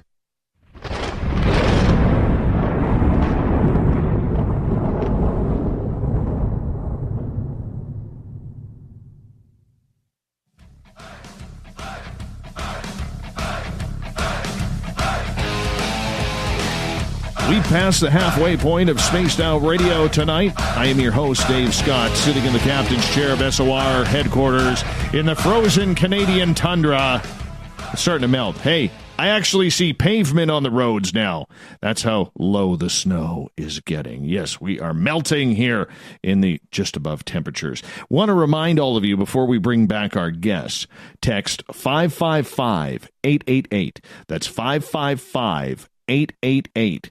Text SOR and the city or town you are listening in from, because we're doing a test here.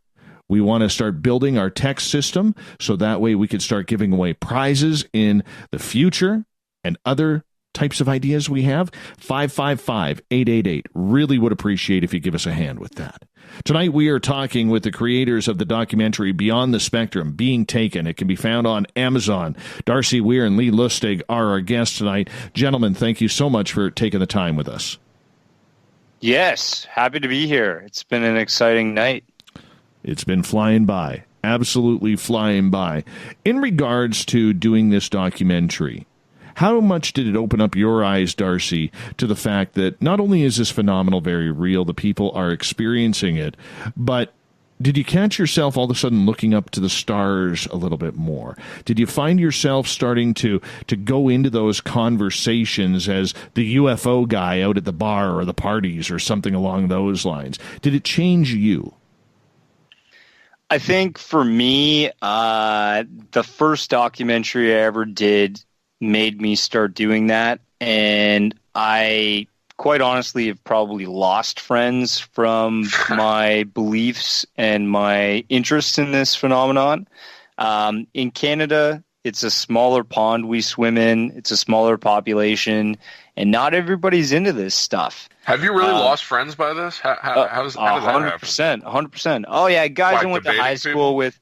Yeah, I'll have like just a simple debate or Good for you, man. Bring up stuff with them, and then they just laugh at me, and I'll be like, "Okay, you're gonna laugh at me." I'm done with you. Yeah, like basically, you're a rude ass, and I don't really want to have you part of my life if you can't just be civil and have an intellectual conversation about something that you are obviously interested in, but don't want to fully discuss. So, but yeah, I mean, like, I've been looking into the stars for a long time, and I actually love amateur astronomy, and I love the idea of UFO hunting and possibly seeing something myself. And, you know, I do follow the few methods to rule out what I'm seeing, you know, looking up star maps on the phone and, you know, analyzing the difference between satellite movement and plane movement at night and stuff like that. And I'm totally stoked if I do identify something that sits outside of those normal identifiable objects that fly in the sky. So, yeah, I've been looking to the stars. I continue to look to the stars, and I will continue to pursue making documentaries that challenge the norm and follow interesting stories and subjects in this phenomenon, this field. Have you thought about what if? What if it happened to me? How would I react? What would I do? You know what? Like, I actually feel like that would be a fuller experience to live as a human being, to realize that, to be as humbled, to realize that, you know, there's a more advanced humanoid intelligence out there in the universe taking interest in us. It would make me feel better to realize that we're not alone and that we're just children when it comes to the cosmos. We have a lot to learn, and we have a long way to go when it comes to the way we treat each other and treat the planet. So, yeah, I have thought about that, and I'm sure Lee has as well. What do you think, though, Lee? I mean, I just think the big secret is not even that there are aliens out there. It's that we are the aliens. You know, we are what these aliens supposedly are. I mean, not only do a lot of these stories involve humanoid beings that look exactly like us, that's a big thing that's reported. It's not just the Greys with the big black eyes and stuff like that. There's a lot of just human-looking reports. So, really, I just think we are the aliens. We have the latent, dormant psychic abilities. We can do all these things that these beings are doing. That's the big secret. And I think if we know about them, then there is going to be some things that might crumble around the world, some power structures. It's just like if mushrooms and LSD were legal all of a sudden. Things would crumble. Planes would not take off. People would not go to work. I really do believe it's the same exact thing for if people knew that this was real. If people knew in their heart, they believed, they were proven that aliens have been here or are here, I think society would collapse. I really do. I mean, maybe I'm just negative and pessimistic, or I have a low expectation of people, but I don't know. I've lost a lot of hope in humanity over the last 2 years. That sounds a little bit dark. I'm sorry. I know. That society would collapse, but I think I hope I'm wrong. I might be, and I hope I am. I mean, I think if en masse we all came to the realization that we're not alone and that there's other civilizations out there that are more advanced than us, it may collapse society as we know it, and that would be for a good thing.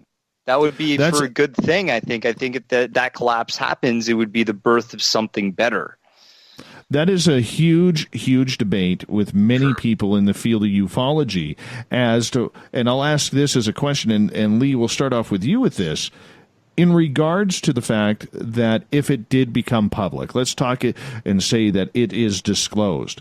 In your mind, from what you have learned through Beyond the Spectrum being taken and other documentaries and films you've worked on, do you believe that the public is ready for any type of involvement in society with extraterrestrials? It depends on the announcement. It depends on what they are told. If we are told aliens are here, they're peaceful, I guess the response would be positive and society might not collapse. But if we're told aliens are here, they're going to kill us all, they're taking us, or we're going to go battle them, I don't know. It depends. But at this point, like I said, my belief system goes in waves. I used to be kind of in that camp where I thought that for the most part, ET contact is benevolent. Now, I'm not so sure about that. And I think that it's very possible that the aliens do not want to be known. And it's not even the humans that are covering this up. It's them wanting to keep us in the dark about their existence because they're experimenting on us. I think that's very possible. And if that is true, then we're never going to get that announcement. Like that has to be taken as a possibility. If we are under the thumb of them at the highest level, that announcement really might not ever happen. And maybe I just have current presidential fatigue, but I'm feeling pretty pessimistic lately. I just don't know. Maybe I'm just in a bad lull in the wave, but this is just my opinion. How about you, Darcy? Where do you stand on that? I mean, I think it's pretty hard to believe that there would be disclosure. The fact that if there was disclosure, that the world governments, the military industrial complex, all these institutions that kept the lie going would have to admit that they'd been lying since day one, since the dawn of time, that we've had contact even in ancient times. There's got to be people that will be mad about that. Just the lying. And it also is like, and a bit of my knowledge is power, right? Yes. And I mean, I work in the IT industry, and I've got friends that hold higher positions than me in government. And how did they get there? They got there because their dad was rich, and they were friends with another rich person that let them get their start in a company that is pretty well known and has a big name. And then they went after a while and interviewed to work for the government. And the government said, sure, you're a chip off the old block. Come work for me. You're safe. And, other people in this sort of world may realize that if they hold the keys, if they hold the knowledge, the true history of where we've been, then they can predict and they can always stay ahead of where we're going. And the in crowd, I think, is a real thing. I think people that truly know what's going on don't want everybody to know what's going on, because that gives away the power. And to believe that there's like this benevolent force out there that's going to save mankind and free us, it's like, it's nice, it's fun, and it makes you feel good. That's why I really can't knock the channeling books, because whether or not that's real, whether or not that's really coming from an ET, it's empowering writing. It's self-help. It's something that's beneficial to read for people, no matter what. So, yeah, it's just like a religion almost. If you're not going to make fun of Hindus for believing in their gods, then don't make fun of someone who reads channeling books and, wants to believe that this is really from an extraterrestrial. Even if it's not, it has benefits.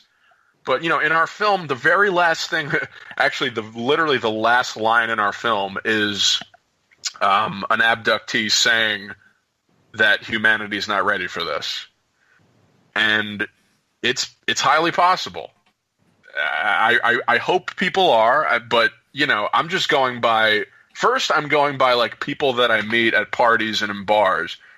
I don't think they're ready for it. So I can't imagine the rest of the world is. I mean, nobody wants to look at this stuff. If you were ready for it, I think you would have researched it and you'd be on board with it by now. Because it's out there. The stuff has been out there. But people really want to shelve it away. They want to come up with another explanation. Human beings are very good at this. They come up with other things in their mind that are safer and more comfortable than the truth. Yeah. And the things that people do get excited about, it astounds me. Like, we talked earlier about how you kind of missed your one night a week where you have your poker games with your buddies, and I do enjoy that type of thing with my buddies, but this stuff excites me. And to some of my buddies, this stuff is absolutely insane, and I can't have an honest conversation with them because literally from the moment I even speak one word about this subject to them, it's like a smirk on their face is already there. It's very hard because it's like, yeah, I've had that same conversation many times where people will immediately knock the entire thing, and 99% of the time, when you ask them how much research they've done into it, how many minutes of research, 0. Like, I just don't understand how you can be that arrogant to really be so sure that nothing's real, but then I'm bringing up Betty and Barney Hill, I'm bringing up big cases, Battle of Los Angeles, this and that, Rendlesham Forest, Zimbabwe, and you have no idea what I'm talking about, then you don't have the right to say it's not true. Go research the cases and then come back to me. These people aren't even doing that. And when I say these people, I mean most people. But the reason why they're so quick to say it's not real is because, again, this is what human beings do. I'm beating a dead horse with this example I'm about to bring up, and Darcy's I've said this on a previous show, but it's like when you're getting cheated on in a relationship. You'll come up with other things in your mind that you think your spouse is doing because you don't want to accept the truth.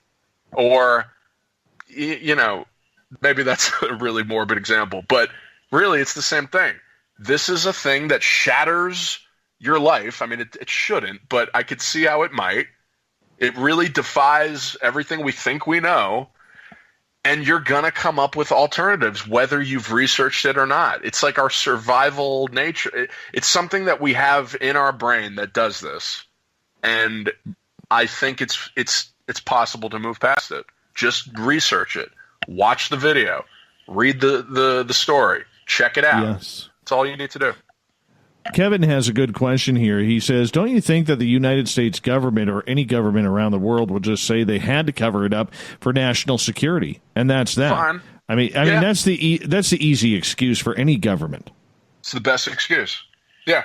And that would probably be okay for most people. But again, it depends on what they are revealing. What is the reveal? That's the most important thing. I mean, there's a lot of people that lecture and write books about the fact that there is an announcement coming, they think, but when it comes, it's not going to be good and it's going to be BS, and get ready for it. And there's going to be this war on ET false flag thing.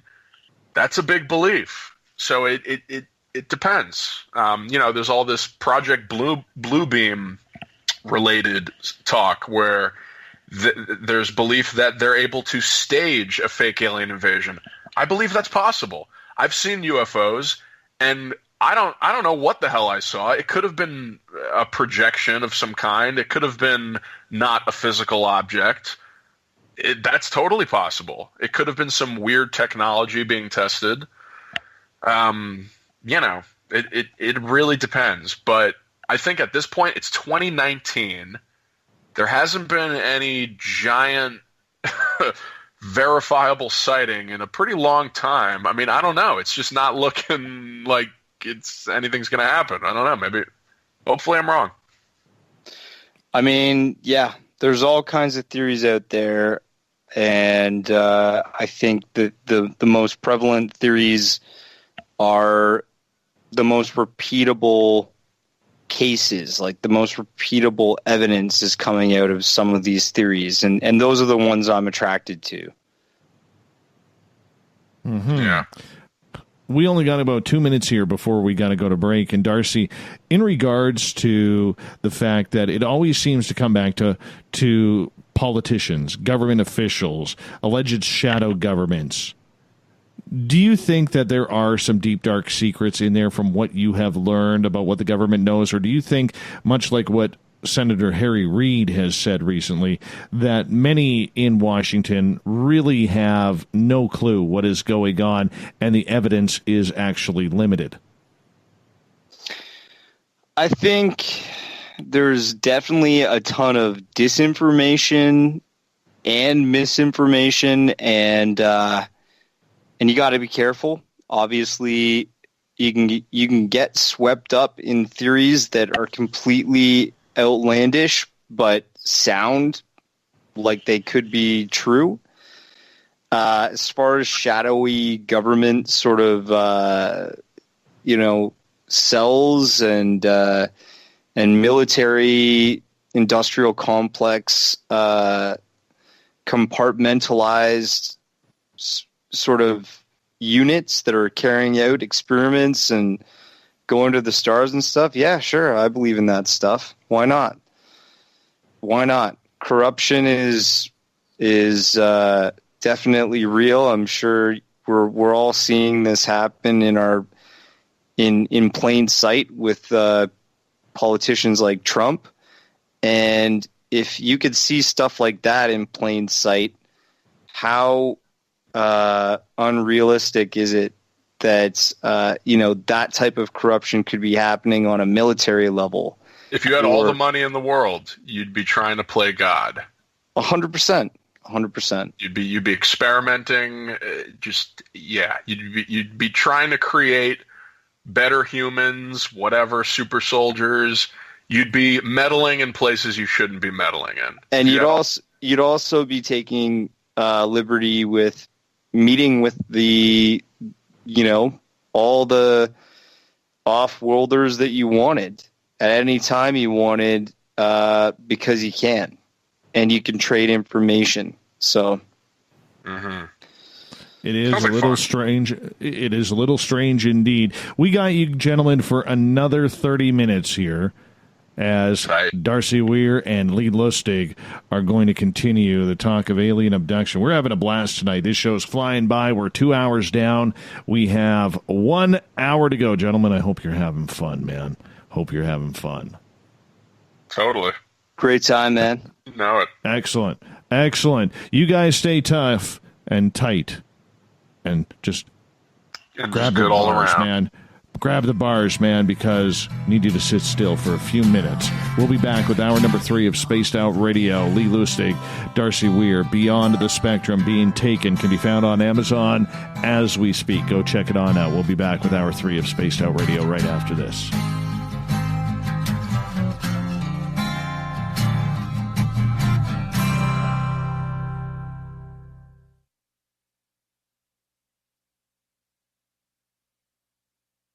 At spacedoutradio.com, we have a little bit of everything for you to stay up late. So while you're there, check out our SOR Newswire, where our team brings you stories of the weird and strange to the WTF from around the globe. News on Bigfoot, UFOs, paranormal, Darwinian-type crime tales. It's the stories that the mainstream media usually won't touch. Well, we got them all on the SOR Newswire, only at spacedoutradio.com. Come hang out with Spaced Out Radio, where we own the night. This is Carl. You can follow Dave on Twitter at Spaced Out Radio, and during the show, use the hashtag Spaced Out Radio to chat with us live. On Instagram, at Dave Scott SOR. On Facebook, give our page a like, Spaced Out Radio Show.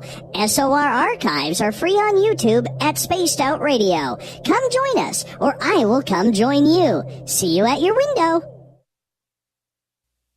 You're listening to Spaced Out Radio Live with Dave Scott on the Deep Talk Radio Network.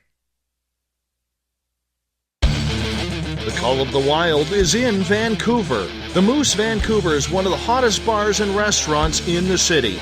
Open until 2 a.m. nightly, the Moose will rock you like a hurricane all night long. Great food with everything on the menu at $6.95 near the corner of Nelson and Granville. Get your horns up and come rock with us. The Moose Vancouver, the official rocking bar of Spaced Out Radio.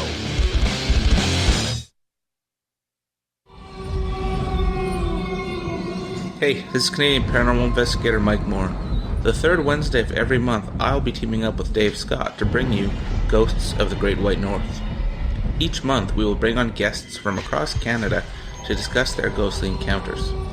Canada is a paranormal hotbed with stories you've never heard, so we're going to bring them to you. So get comfy on your Chesterfield, grab a donut, and join us, eh? The freedom to post what you want, when you want. That's the social media freedom you need. Social Media Freedom is the free app in your app store. No need to worry about going to jail or being shadow banned any longer. It's the freedom to say what you feel. The freedom to know Big Brother isn't watching. It's the way social media is supposed to be. Social Media Freedom. It's time to set yourself free. Download from your app store today. Looking for a place to advertise at a very reasonable cost? Look no further than Spaced Out Radio. SpacedOutRadio.com has an advertising tab that you can click to check out our daily, weekly, and monthly packages to play on the radio, or our website including social media. From commercial spots to banners, we have it all. Check out our competitive pricing today. Find your escape where time has no limits. It's about living today and cherishing the heritage of yesterday. A spirit of adventure for what is new, with the nostalgia of the past. Your timepiece is a reflection of who you are. Life surrounded by beauty from the world around us to the soul within. EscapeWatches.com.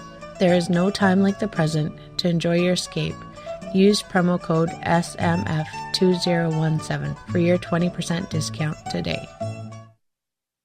We are getting ready to relaunch the SOR Space Travelers Club at spacedoutradio.com. For $5 a month, you can join us for a plethora of features found nowhere else. Hang out in a private chat room during the show and after party.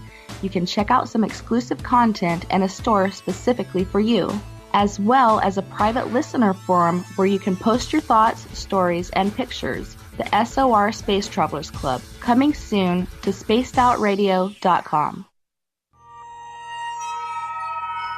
You hear footsteps in the empty room above you. A rocking chair begins rocking by itself. Don't be afraid of the things that go bump in the night. Reach for Spirit Storybox, the iPhone app the Huffington Post UK called the only ghost hunting app you will ever need. Spirit Storybox. The spirits are telling their stories. Are you listening?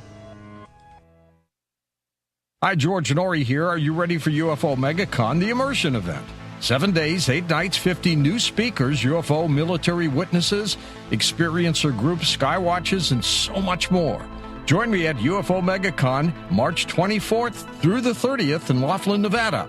Truly the one and only new information conference of the year. Now check it out at UFOMegacon.com.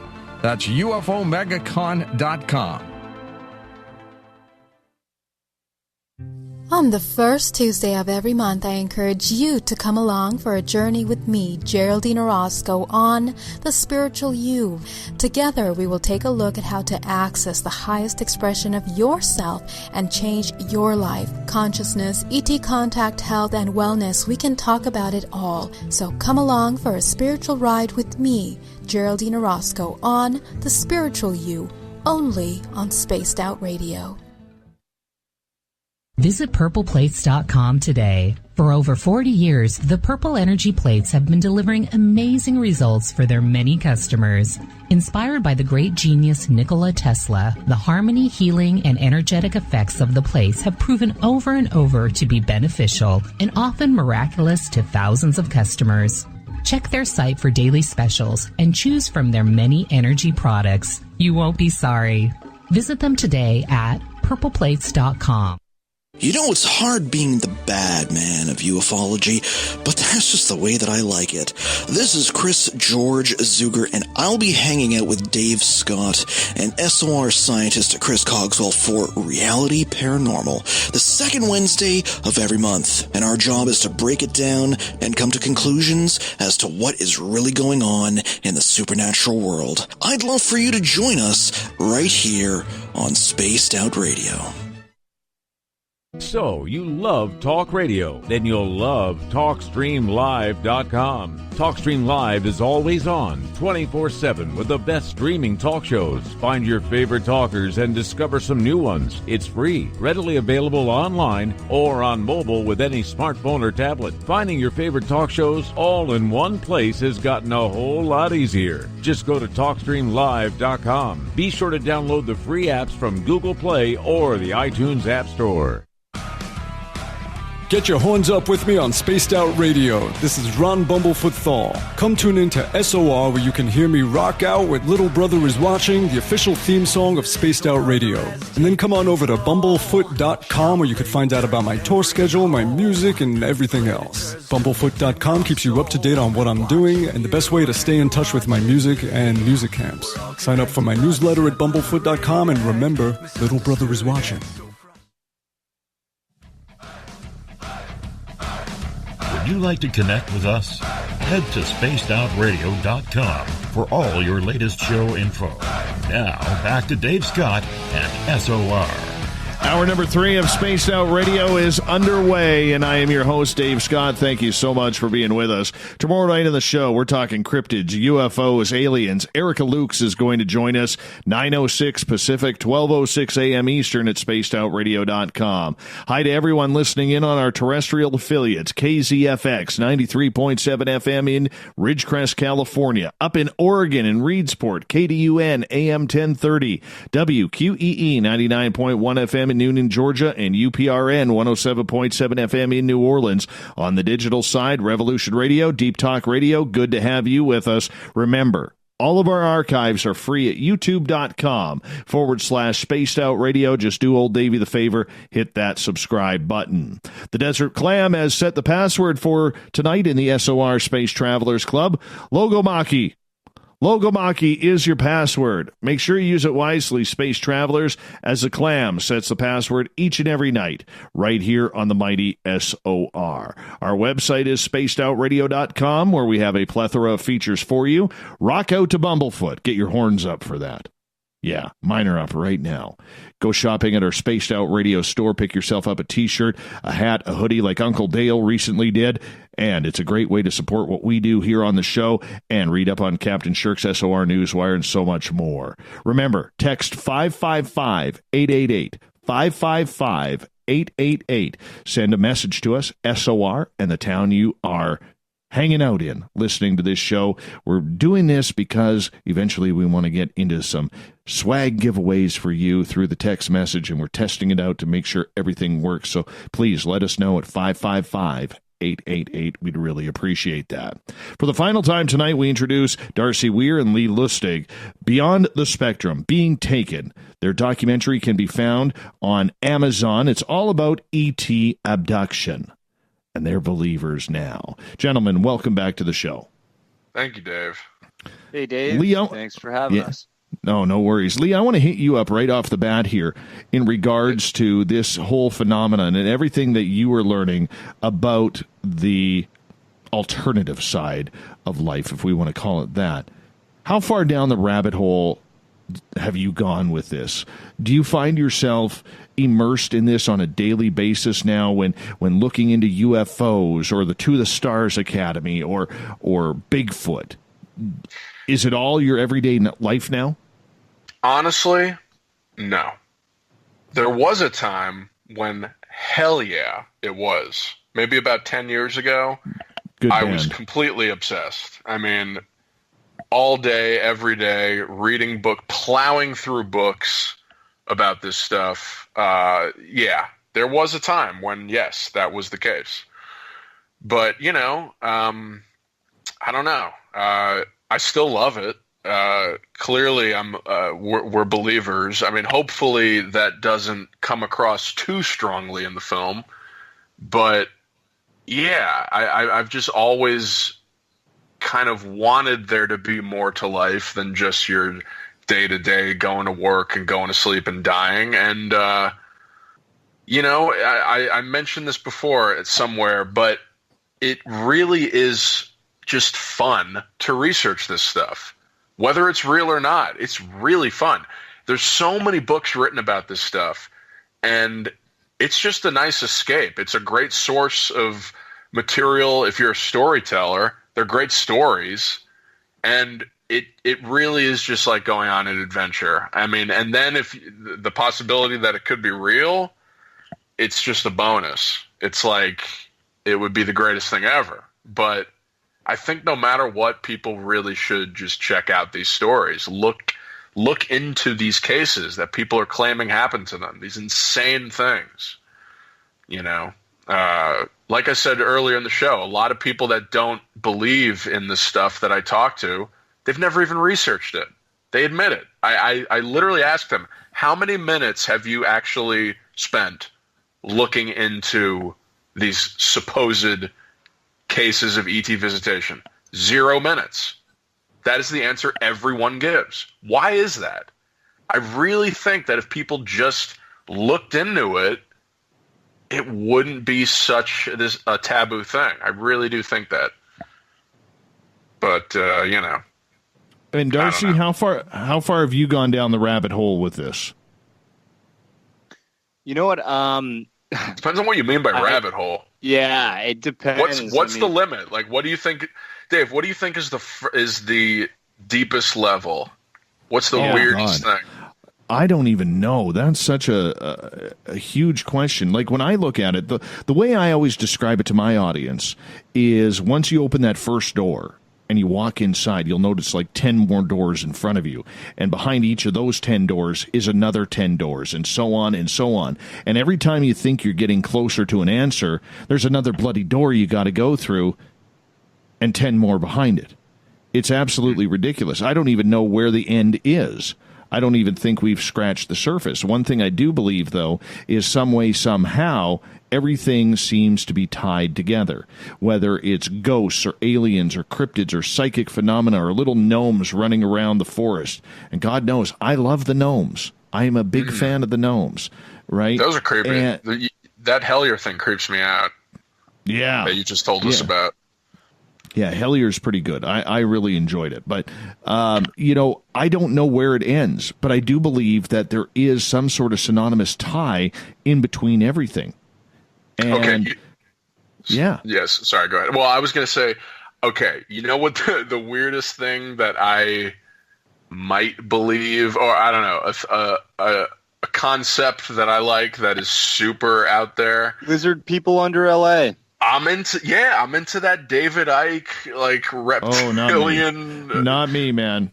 Reptilians have us in a matrix type thing. I don't know. It's kind of cool. It makes sense in a way. The example I love giving about David Icke.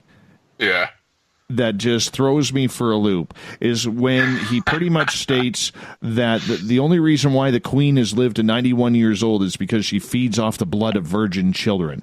And right, that of course, is where he loses me. Yeah, the whole people being... Yeah. My grandmother's 96, and she never... Your grandmother's she's a reptilian. She's apparently a reptilian, yeah. That's where he takes it too far. See, I think you had me at reptilian matrix. You didn't need to get into...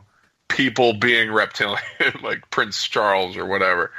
But yeah, I think that stuff is really interesting. You know, you got the Credo Mutwas of the world and people that, you know, really believe that there's this evidence in their cultural history of reptilian beings or extraterrestrials that look reptilian. I think that's pretty deep down the rabbit hole because... I don't know. I think that's one of the things that people like to throw out as an insult almost. Like, oh, the lizard people, you know, that's like a buzzword. So I guess you could say that's pretty down there in the hole. I don't know. What do you wouldn't you agree? Well, I mean, for me... you go ahead, Darcy. Yeah, I think the craziest thing for me to believe is just that there's a secret space program and that, you know, somehow we're out there flying around the planet and not disclosing that to the public and that NASA is kind of a front. That's you're into that? Wow. Okay. One of the crazier ones. Yeah, I'm really into that. See, there you go. That's interesting. I'm into the secret space program. I will admit that. Interesting. Very much into it. There's very much into it. How about that Project Serpo? What do you think about stuff like that? I mean, it's interesting. It's crazy how much is written about this stuff. And, you know, again, like I said before, if this isn't real, this is someone that really should be working in Hollywood or writing novels, or maybe they are writing novels. I don't know. Because the amount of detail that goes into this and the amount of knowledge that this person actually has about I mean, you know, that Project Serpo was insane. It was like 300 pages about people going to this alien planet, living there for 8 years, and all the supplies they brought and everything they did, and it was so detailed. I mean, the person that wrote that has some talent, if that's not real. You know, it's so interesting. But again, didn't Doty write that? Supposedly, yeah. I think that was mentioned in Mirage Men. Yeah, that's right. Yeah. That was a great documentary. Oh, great documentary, and it also shows that there's one and flaws out there. I would say Mirage Men and Travis, which we borrowed some footage from. We paid for it. I would say Mirage Men and Travis are my two favorite documentaries related to the UFO phenomenon. They're so well made and so convincing. Dave, have you seen Mirage Men? I haven't seen Mirage Men just yet. Oh my God. Good. It's really good. About that Richard Doty and Paul Benowitz and all that stuff. It's really good. He's in it. He speaks in it. And it's just so interesting how he paints this picture of him basically being a psyop, right? And admitting it. And even if it's a lie, it's really interesting, you know, because he really did work for the Air Force, or was it the CIA? What was Richard Doty's? He worked for the Air Force. Yeah, he worked for the Air Force. Yeah. I'm trying to get him on the show right now. Him and I have been chatting on Facebook, and he's like, "Oh, that'd be awesome." Yeah, I'm trying to get him on the show right now because he's such a controversial figure in regards to everything. Because, I mean, there's a lot of people who believe him. A lot of people believe that he's an absolute disinformation agent. Right. And there are a lot of people who believe that, you know, he is who he is. And it's tough on a lot of people because we don't know. When you get to that level, and I think that is a part that really hasn't been studied a lot. When you get to that level of people like John Alexander or Richard Doty or people along those lines, it's so easy to dismiss everything because they will never give up what they know. Even Luis Elizondo, love him or hate him, will never know what exactly he knows. Good point. That's the sad part. That's where the field of ufology needs to go. And until it goes there, we're going to be continuing with the exact same rhetoric that we have for the last 3-4 decades. Well, that's the thing, though. Like, we were talking about this earlier. You were saying, like, you know, why do you interview the same people that are always talking about this stuff? And for me, you know, you watch Mirage Men, and Richard Doty is like openly saying, I misled Paul Benowitz and I was part of a psyop that eventually led to this man committing suicide. And I have been employed by the American government to mislead the public about the UFO subject and possible ET contact. I've been paid to do this. I've been paid to, like, take documents and give them to people and mislead them and say that they're official government documents. And now you look at these UFO conferences that are popping up everywhere, and people are paying to see him do lectures. Wow. Well, I mean, that's the thing. He does have the government. Beep. Well, sorry. I had to hit the old dump button there on that one. But nonetheless, in regards to the way everything goes, and by the way, you did well, Darce. You did well. You almost got all the way through. Sorry, bud. That's quite all right. That is quite all right. That's why we had 10 minutes left in the show, and you had to sneak one in there. You had to sneak the old F-bomb in there, but that's all right. I was quick on the button. It's kind of fun, though, because I have about 10 seconds before I have to hit that. What does that do exactly? Well, you don't need to. What it'll do is it'll actually cut out that piece. Incredible. It'll cut out that piece of the show.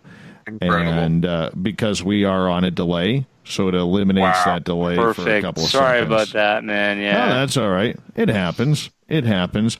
Hey, I played hockey. Passionate. I've heard all those bad words. I've heard all of those bad words. I was a little offended, but it's okay. Yeah. My swearing, my radio social justice is kicking in right now, but I'm teasing. In regards to that, though, how do we get to that story? How would you guys, as filmmakers, Darcy, try to get to that story, into that depth of the Richard Doty's, the Luis Elizondos, or the John Alexanders, whomever it may be? Or is that something we'll never get to, in your opinion? I think, I think it is our job as filmmakers or journalists to find the time and get the right people to talk about the most important sort of matters in this phenomenon. And, if you are going to sit down with Richard Doty on your show coming up, confront him with some of the harder questions. Don't be, you've confronted us with some questions, and I appreciate that, but definitely don't go easy on a guy that apparently has contributed to the suicide of a person that was following this whole subject. Paul Benowitz was a normal man, You bring up a good point, though, in regards to don't go easy on people. Because it's funny, I have taken a lot of criticism for not going easy on groups like To the Stars or groups like MUFON. Oh, talk to Lee about To the Stars. Yeah, he's not a big fan either. I think you should continue your strategy there, because, come on. I mean, well, for me, it's Tom not DeLonge, about but for me, it's not about disliking the groups, whether it's MUFON, To the Stars, or the BFRO, or anything like that. What it is, and I've been trying to figure this out for a number of months, and I think it finally clicked in the other day. The problem that we have is the job of the media is to ask tough, pointed questions, to call it down the line, not take sides, and ask tough questions, point-blank questions that may make some people uncomfortable. The problem that we have in the paranormal field, using it as an umbrella term, is there's never been a strong media. You have a bunch of butt kissers who want to say, oh, I've chatted with Tom DeLonge, or I've chatted with Lou Elizondo, or Jan Harzan, or Steve Bassett. Doesn't matter who it is. They want that name recognition, that name drop. But on the flip side, this is why we see groups, and it doesn't matter who, ignoring the media requests, ignoring the tough questions, because every time someone had a tough question, all they had to do was shut up. The public would move on. There was no media outlet to actually call them out. And that's the biggest weakness we have in this field, is there are very few who will actually call people out. And that's the dangerous part. Mm-hmm. I'm glad to hear you say that. I mean, I completely agree. Not that I want to do hit pieces on anyone, but there's some stuff going on in this field that is not cool. I'm not going to name any names at all, but there are people who bilk others out of money and tell them that something extraordinary is going to happen if you pay me. Mm-hmm. And there's an area where you want to talk about show me the proof. I think if you're going to be spending $1,000, you should have some proof first. And I'm not seeing any of that. Definitely do not follow any summoners on YouTube, because they'll dupe you out of that money. Oh, you know quick. what? Okay, I'm going to name one person. Actually, go ahead. Because this guy is just so obvious. And Dave, is this okay? Like, are you? As long as you realize it's your opinion and not the opinion expressed of this show. Dave's opinion. This is not Dave's opinion at all. But Robert Bingham, you're flying balloons in the sky. All right? That is my opinion. That is one the hurts opinion for me. of others. I'm sorry. He's done it. He's done it. There are videos where I'm not saying that he has done it. I got to tell you though. Before I started this show, I tried Robert Bingham's technique. And I had 5 people witness with me. We were over at a friend's house, and we were having a little bit of a get-together party there. And they all came outside. And within 10 minutes of me doing that, using Robert Bingham's technique, we saw 3 UFOs. Oh, my God. Well, see, you're trying his technique. Now, this isn't Robert Bingham doing it. Yeah. Maybe his technique is legit. I'm telling you, that there are videos where... There are videos and pictures where you can see the balloon's knot where the string is... Or together. Maybe there is no string. Yeah, it's pretty bad. And actually, I lived with I had a roommate. Tell them about your experience. Yeah, I had a roommate. We went out to LA to ride around with him and witness summoning up close and personal. And I had to give him money, and he hounded me for money for months and months after that. More money. Yeah. Well, I have the emails still. He was saying he was gonna go after me and like sue me and all this stuff. And I gave him $200 for the day, but he wanted 1,000. He wanted 1,000 for nothing. See that? And he would pick up the cell phone after we saw nothing for like an hour, and I'm getting sunburned. And he would be like, 1 sec, I gotta make a call. And he'd come back, and then all of a sudden some balloons would fly through the sky. Really? And I would be like, 100%, man. Yeah. Cell phone? And then I'd zoom in on my camera, and I had a high powered lens and zoom lens, and I zoomed in and I was like, oh, that's a bunch of red balloons. And he's like, no, man, that's them. And I'm like, how do you know for sure? That looks like balloons in my photos and videos. And he said, oh, okay, let's go to another spot. I don't know how those got there then. And then we'd go to the next spot and nothing would happen. And then he'd get somebody to release some more balloons. And it was pretty bad. It was bad. And just tell Dave about the birthday message. And then we got about 35 seconds. 35 seconds. This is worth it. This is worth it. He followed me for years after that, and on my birthday on Facebook, I was getting people saying happy birthday on my feed, and then he popped up saying, you're a scumbag or something like that. And I was like, okay, I thought it was happy birthday scumbag. What, right? Yeah, happy birthday scumbag. Like, who does that? Yeah. Nice. Anyways, listen to this show.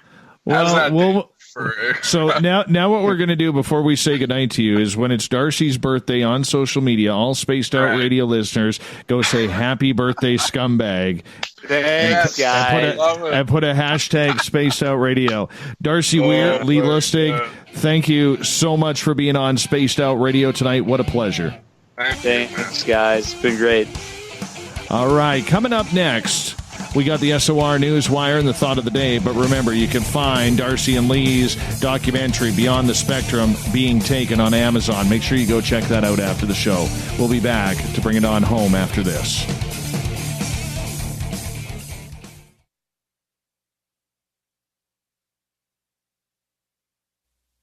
You're listening to Spaced Out Radio Live with Dave Scott on the Deep Talk Radio Network. Looking for a place to advertise at a very reasonable cost? Look no further than Spaced Out Radio. SpacedOutRadio.com has an advertising tab that you can click to check out our daily, weekly, and monthly packages to play on the radio, or our website including social media. From commercial spots to banners, we have it all. Check out our competitive pricing today. Are you tired of being blocked, shadow banned, or placed in jail for simply posting your thoughts on social media? Social Media Freedom can take care of that for you. Social Media Freedom is the newest and one of the best free new apps that allows you the freedom to post what you want, when you want. It takes seconds to download from your app store. Come join the tribe at Social Media Freedom. It's time to set yourself free. Hi, George Norrie here. Are you ready for UFO Megacon, the immersion event? 7 days, 8 nights, 50 new speakers, UFO military witnesses, experiencer groups, skywatches, and so much more. Join me at UFO Megacon, March 24th through the 30th in Laughlin, Nevada. Truly the one and only new information conference of the year. Now check it out at UFOMegacon.com. That's UFOMegacon.com. Did you know Spaced Out Radio runs 7 days a week? Hi there, this is Tessa Nicole Thomas, and I'm here to take you on a paranormal journey each Saturday and Sunday night. Why change the station when you have it all right here? Together, we'll hang out and share some strange and scary stories. And don't forget, we have Psychic Sundays as well, so come tune in Spaced Out Weekend. We get going at 9 p.m. Pacific, midnight Eastern, only at spacedoutradio.com, where we own the night. A timepiece is a reflection of who you are, and what better way to show off the real you than with an Escape watch? Escape is a lifestyle brand accessorizing your days and nights. Choose to escape and create the life of discovery that you deserve. Dream, play, unite with your own personalized Escape watch. Head to escapewatches.com. There is no time like the present to enjoy your escape. Use promo code SMF2017 for your 20% discount today. We're bringing scientific thought to the paranormal. Hi there, this is Spaced Out Radio scientist Chris Cogswell. Join me, Chris Zuger, and Dave Scott the second Wednesday of every month, where we break down the who from the woo when it comes to everything paranormal. We'll investigate and try to bring sensible answers to those straight and sometimes outlandish questions people have. Hey, not everything is an answer, but we'll do our best. Listen in to Reality Paranormal only on Spaced Out Radio. Hello, this is your guitar man, Ron Bumblefoot Thal, and I have to tell you, I love the response I get for Little Brother is Watching from Spaced Out Radio fans. It's amazing how music can inspire and make people think deeper about what's going on in the supernatural world. You can head over to my website, bumblefoot.com, to check out my music, my guitar workshops, my touring, even check out some of the hot sauces that I'm working on. And make sure you keep on listening, because with Spaced Out Radio, you know Little Brother is watching. Visit purpleplates.com today. For over 40 years, the Purple Energy Plates have been delivering amazing results for their many customers. Inspired by the great genius Nikola Tesla, the harmony, healing, and energetic effects of the plates have proven over and over to be beneficial and often miraculous to thousands of customers. Check their site for daily specials and choose from their many energy products. You won't be sorry. Visit them today at purpleplates.com. You hear footsteps in the empty room above you. A rocking chair begins rocking by itself. Don't be afraid of the things that go bump in the night. Reach for Spirit Storybox, the iPhone app the Huffington Post UK called the only ghost hunting app you will ever need.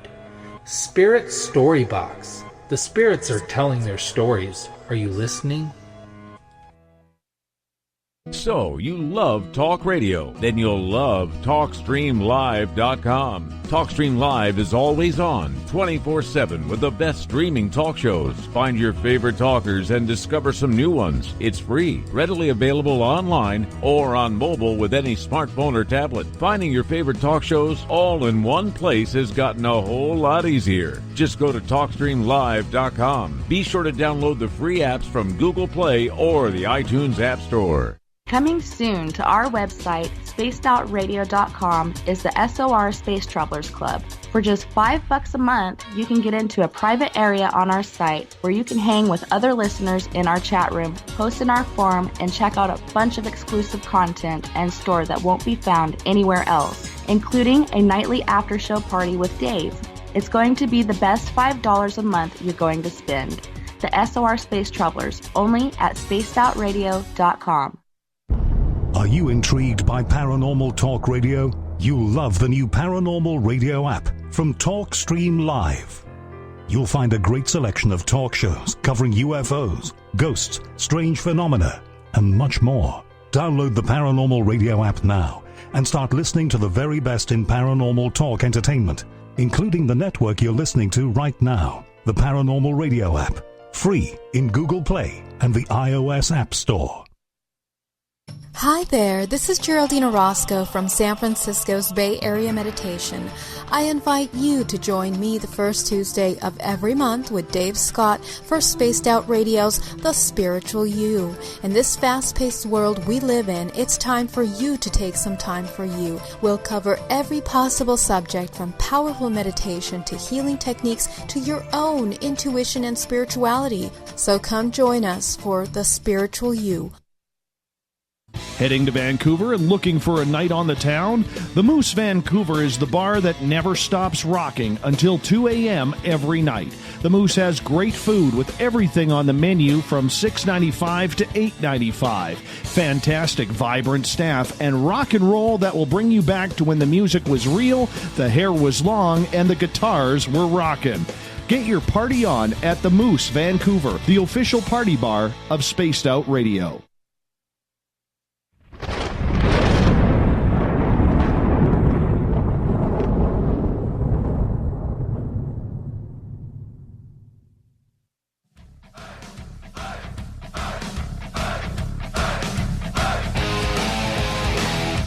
We've rounded third. We're heading for home tonight on the mighty SOR. I am your host, Dave Scott. Thank you so much for being with us. Remember, text 555-888. That's 555-888. Text SOR and the town you're from. We're trying to do up a little texting thing here that's going to benefit you, the audience, in the very near future. So make sure you do that for us so we can make sure it actually works. It's time to get to the weird, the wacky, the WTF, the SOR Newswire.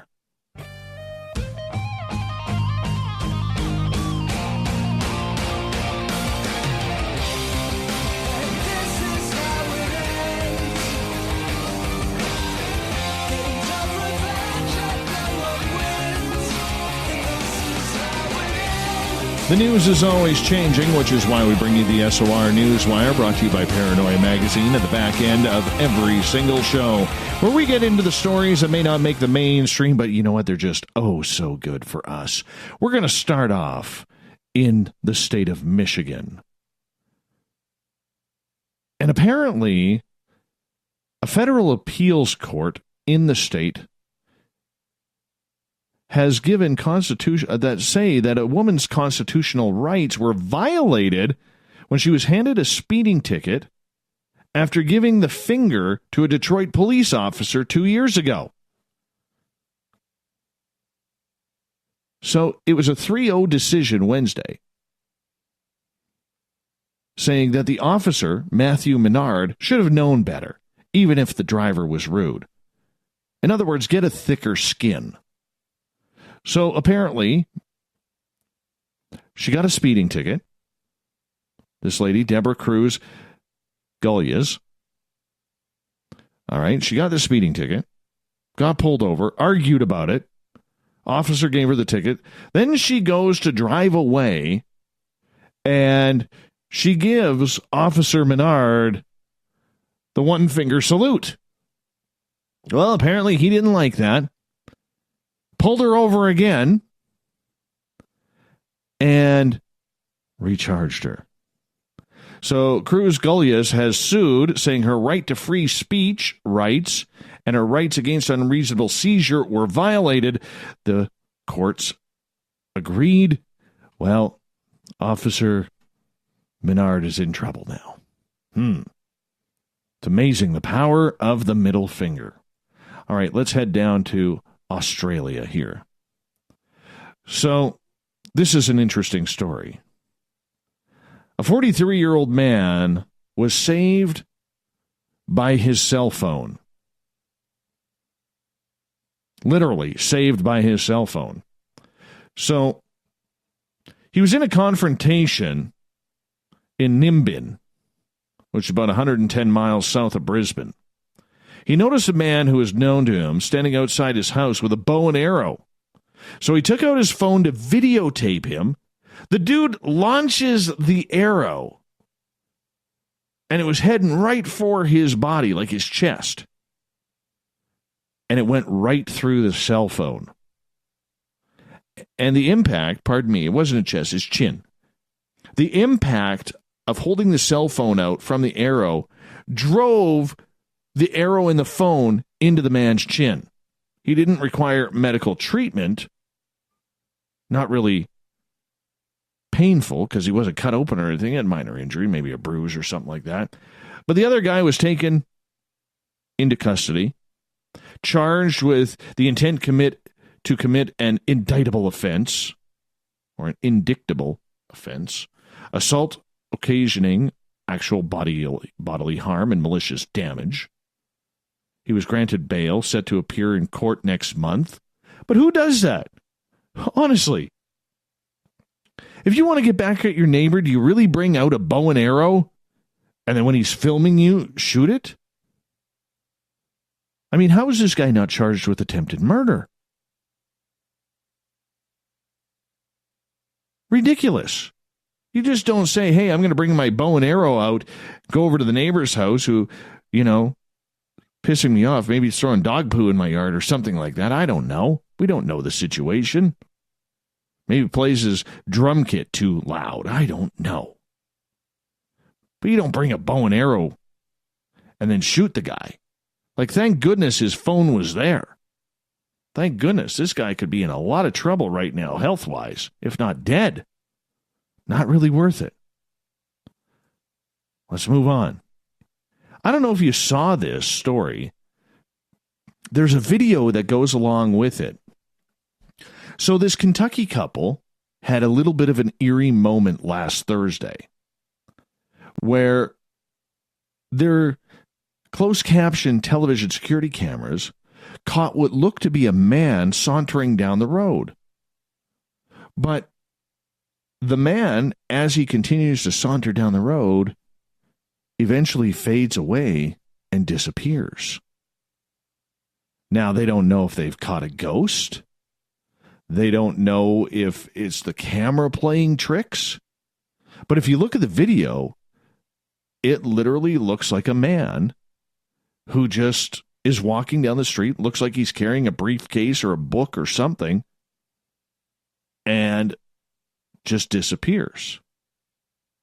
It's a heavier set man, too. And poof, he's gone. The video camera extends down the street, so it would have picked up the guy, but he just fades away. Now, maybe it was the camouflage clothing he was wearing, because it does appear that he's got it like an army fatigue top on. His shoes were black. But this has the couple who filmed this just weirded right out, and a lot of paranormal people weirded right out because we want to believe. But it is strange. Did they catch a ghost? Or did they just catch someone and there was some sort of pixelation that happened in the camera that caused the man to look like he's disappearing? Don't know. But it's very strange. They were, and here's the key though. These guys were into the paranormal because they just got a spirit box and they were trying to talk to someone on the other side. So the fact that they were into the paranormal, could this be a setup or could this be something else that they actually made some sort of communication? We don't know. We really don't know. But it's a cool video. I highly suggest you go check it on out. Moving on here. Let's head to the state of Texas, the Lone Star State. This is a good one. Texas man, or let me rephrase this. You know when you're hauling a horse or you pass someone, the horse has its own trailer, right? Usually rounded at the front with the bay doors in the back, and you can put one or two horses, depending on the side, maybe 3 or 4, depending on the size of the trailer. But who needs a trailer in Texas? So a Texas man was videotaped driving down the highway, and he's got his horse in the back of the truck. And I got to say, the horse looks like it's actually enjoying the ride. It's got a saddle on there. I'm surprised that after a few suds that somebody isn't riding the saddle while dude is driving down the highway with this horse in the back. It's not even tied down. The horse is just kind of standing there in the back of his pickup. But it looks like it's enjoying it. Now, technically, it's not a moving violation for the vehicle. It's technically not illegal, but police did report him for animal cruelty charges. The vehicle was clocked going 70 miles an hour with an untied horse in the back of the pickup. The horse wasn't spooked. If you watch the video, actually, like I said, looked like it was having a great time. With the wind blowing through its hair, who knows? Maybe this was the horse's version of Easy Rider. The mane blowing in the back, much like Peter Fonda's hair back in the day. This was the horse's personal chopper.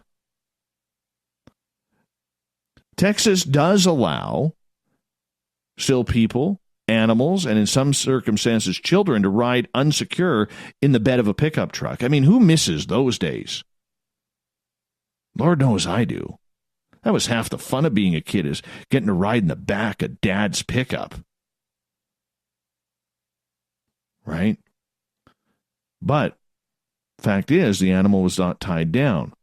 Police said the horse was being held in place only by the reins. Its hoofs were near the edge of the open truck bed because it didn't have the tailgate on it.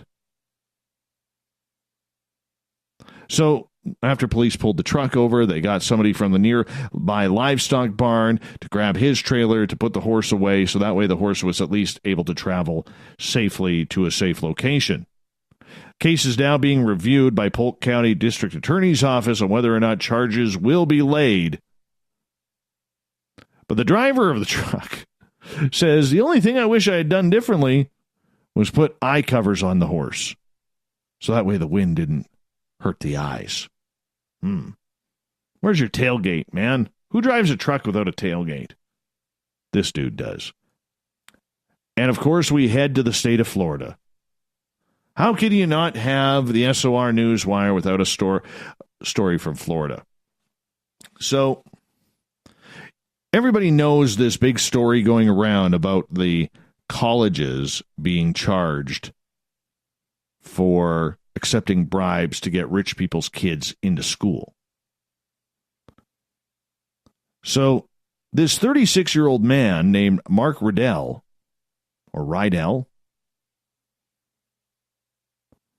he was paid a lot of money. $10,000 per SAT exam by the scheme's mastermind, Rick Singer, for taking tests for students and corrected their answers in test centers in Texas and in California.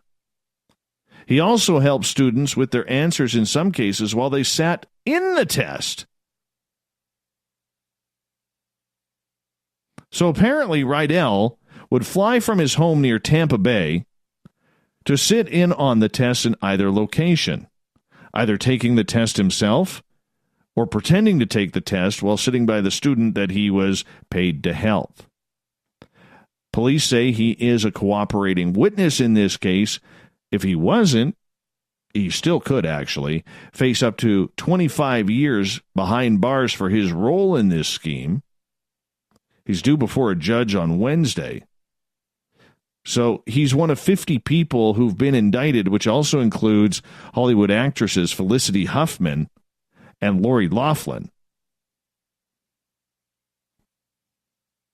This is a weird case. Absolute weird case. It's like most of these people are rich enough to just pay the tuition instead of paying somebody. If you got to pay someone to take an SAT for your kid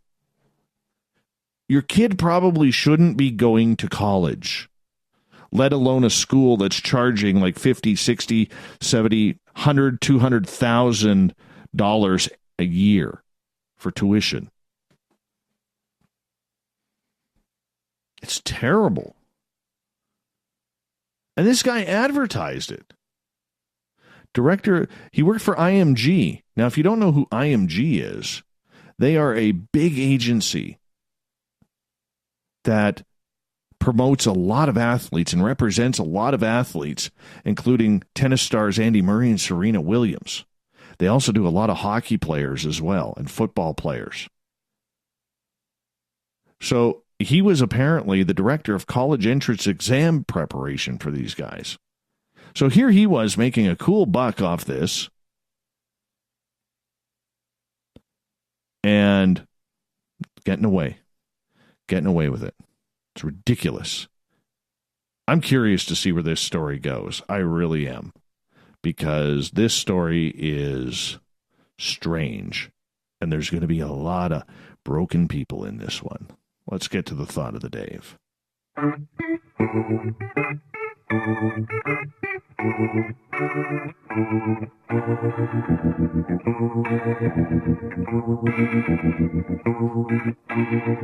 Thought of the Dave happens every night at this time, where we ask a question on our Twitter and Facebook pages and then read your responses on the air because we love the audience participation around here.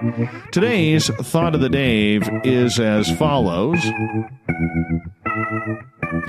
Which ET abduction story should be made into a movie and why? We've all seen Fire in the Sky, Close Encounters of the Third Kind, which obviously is sci-fi. We've seen haunted movies like The Conjuring. Not a lot of ET abduction movies, though. There's a few. So let's put it in your response. Both David and Scott say the Andreasen affair. Why? That case is weird. Very, very weird. Jade is saying, Travis Walton again. Just kidding. Kelly, the one in Michigan. Nope, can't do that one. Still a lamppost. I wonder who they could get to play the part of the trigonometry scientist. Oh, my gosh. Yeah. See, people at our news stations at KZFX and KDUN, you have to go back in the Spaced Out Radio archives to listen to January 2nd, where we had a gentleman who claimed that a videotape of a light post lit up at night was actually a UFO. Yeah. Gail, none. Not that I disbelieve all experiencers, but I have issues with the reports of abductions occurring while asleep. Hybrid babies in space, again viewed while asleep. And assorted probings, again while asleep, although enjoyable to some. Gail, what are you thinking right now? If any of this happened while the experiencers were awake, maybe it would be more credible. As of now, I think a movie of vivid dreaming would be a waste of time and money. Yes, and so was every Pauly Shore movie. Michelle, Benny and Barney Hill for sure. I know there was a made-for-TV movie in the 70s, but I would love to see a Hollywood remake. Michael, the Stanford abduction, 1976 in Kentucky. 3 women abducted from their car and horribly experimented upon by aliens. Nearly every prominent UFO investigator and organization involved in that study of the case, one of the top abductions of all times. Even the National Enquirer covered it. Wow. It must be true then. Natasha, I say remake the Travis Walton incident, this time with Travis Walton as a consultant telling the real story. Andrew, the Allagash 4, the 2 brothers and 2 friends. I believe they were out fishing when that happened. Barry Taff, my one choice is on a particular case I discussed on my website. I'm going to pull this up. Which one is it? Barry, you got to make it clearer than that, man. We're trying to get Barry Taff on the show. We really are, because he's a pretty cool dude. We'll figure that one out. Penman, one or more of Bud Hopkins's cases that he wrote books on. Eddie wants to see a movie on Joe Montaldo and the experiences he's had, along with the experiences he's written about with Icar. Joe has nice hair and a good mustache. You got to give him that. Don't know who would play him. They'd have to have nice hair, though. Kevin, The Visitation, Believed Abduction, and Impregnation of Mary Batyokim. There have been multiple movies made on the subject, but the details preceding the birth of the child are always glossed over. Brian says, Dave, we want to see yours. No, mine's not that interesting. Dale, Whitley Strieber encounters with an alien hot babe. And not even the R-rated version. Becky wants Calvin Parker's incident in Mississippi. Gabe, Posey Gilbert's story is amazing that the guy blew me away in the past when he was a guest many times up on UPRN. Heather gets the final word. George Adamski, he's been up in the ship many times, and the Nordics are friendly. Yes, they are. Don't forget, you can catch all of the news from Captain Shirk on the SOR Newswire by going to our website, spacedoutradio.com, clicking on the News tab. All of your news and the SOR Newswire brought to you by Paranoia Magazine. I want to say a big thanks to Darcy Weir and Lee Lustig for coming on in talking alien abduction with their documentary, which can be found on Amazon, Beyond the Spectrum, Being Taken. It's a good one. Go check it on out. Those guys were a lot of fun.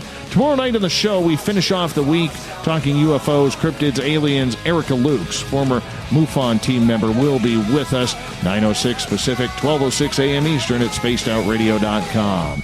We got Mr. Ron Bumblefoot Thal rocking in the background with Little Brother is Watching. Bumblefoot is the official music of Spaced Out Radio, rocking us in and out of every single show.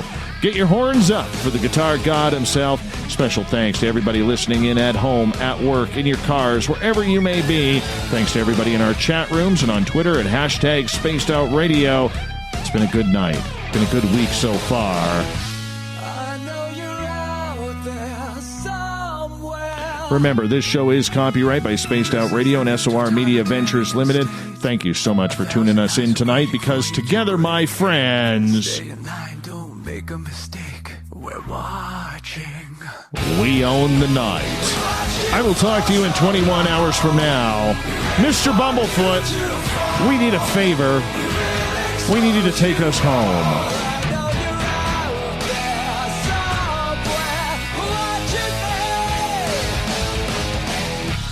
Good night, everybody. See you tomorrow.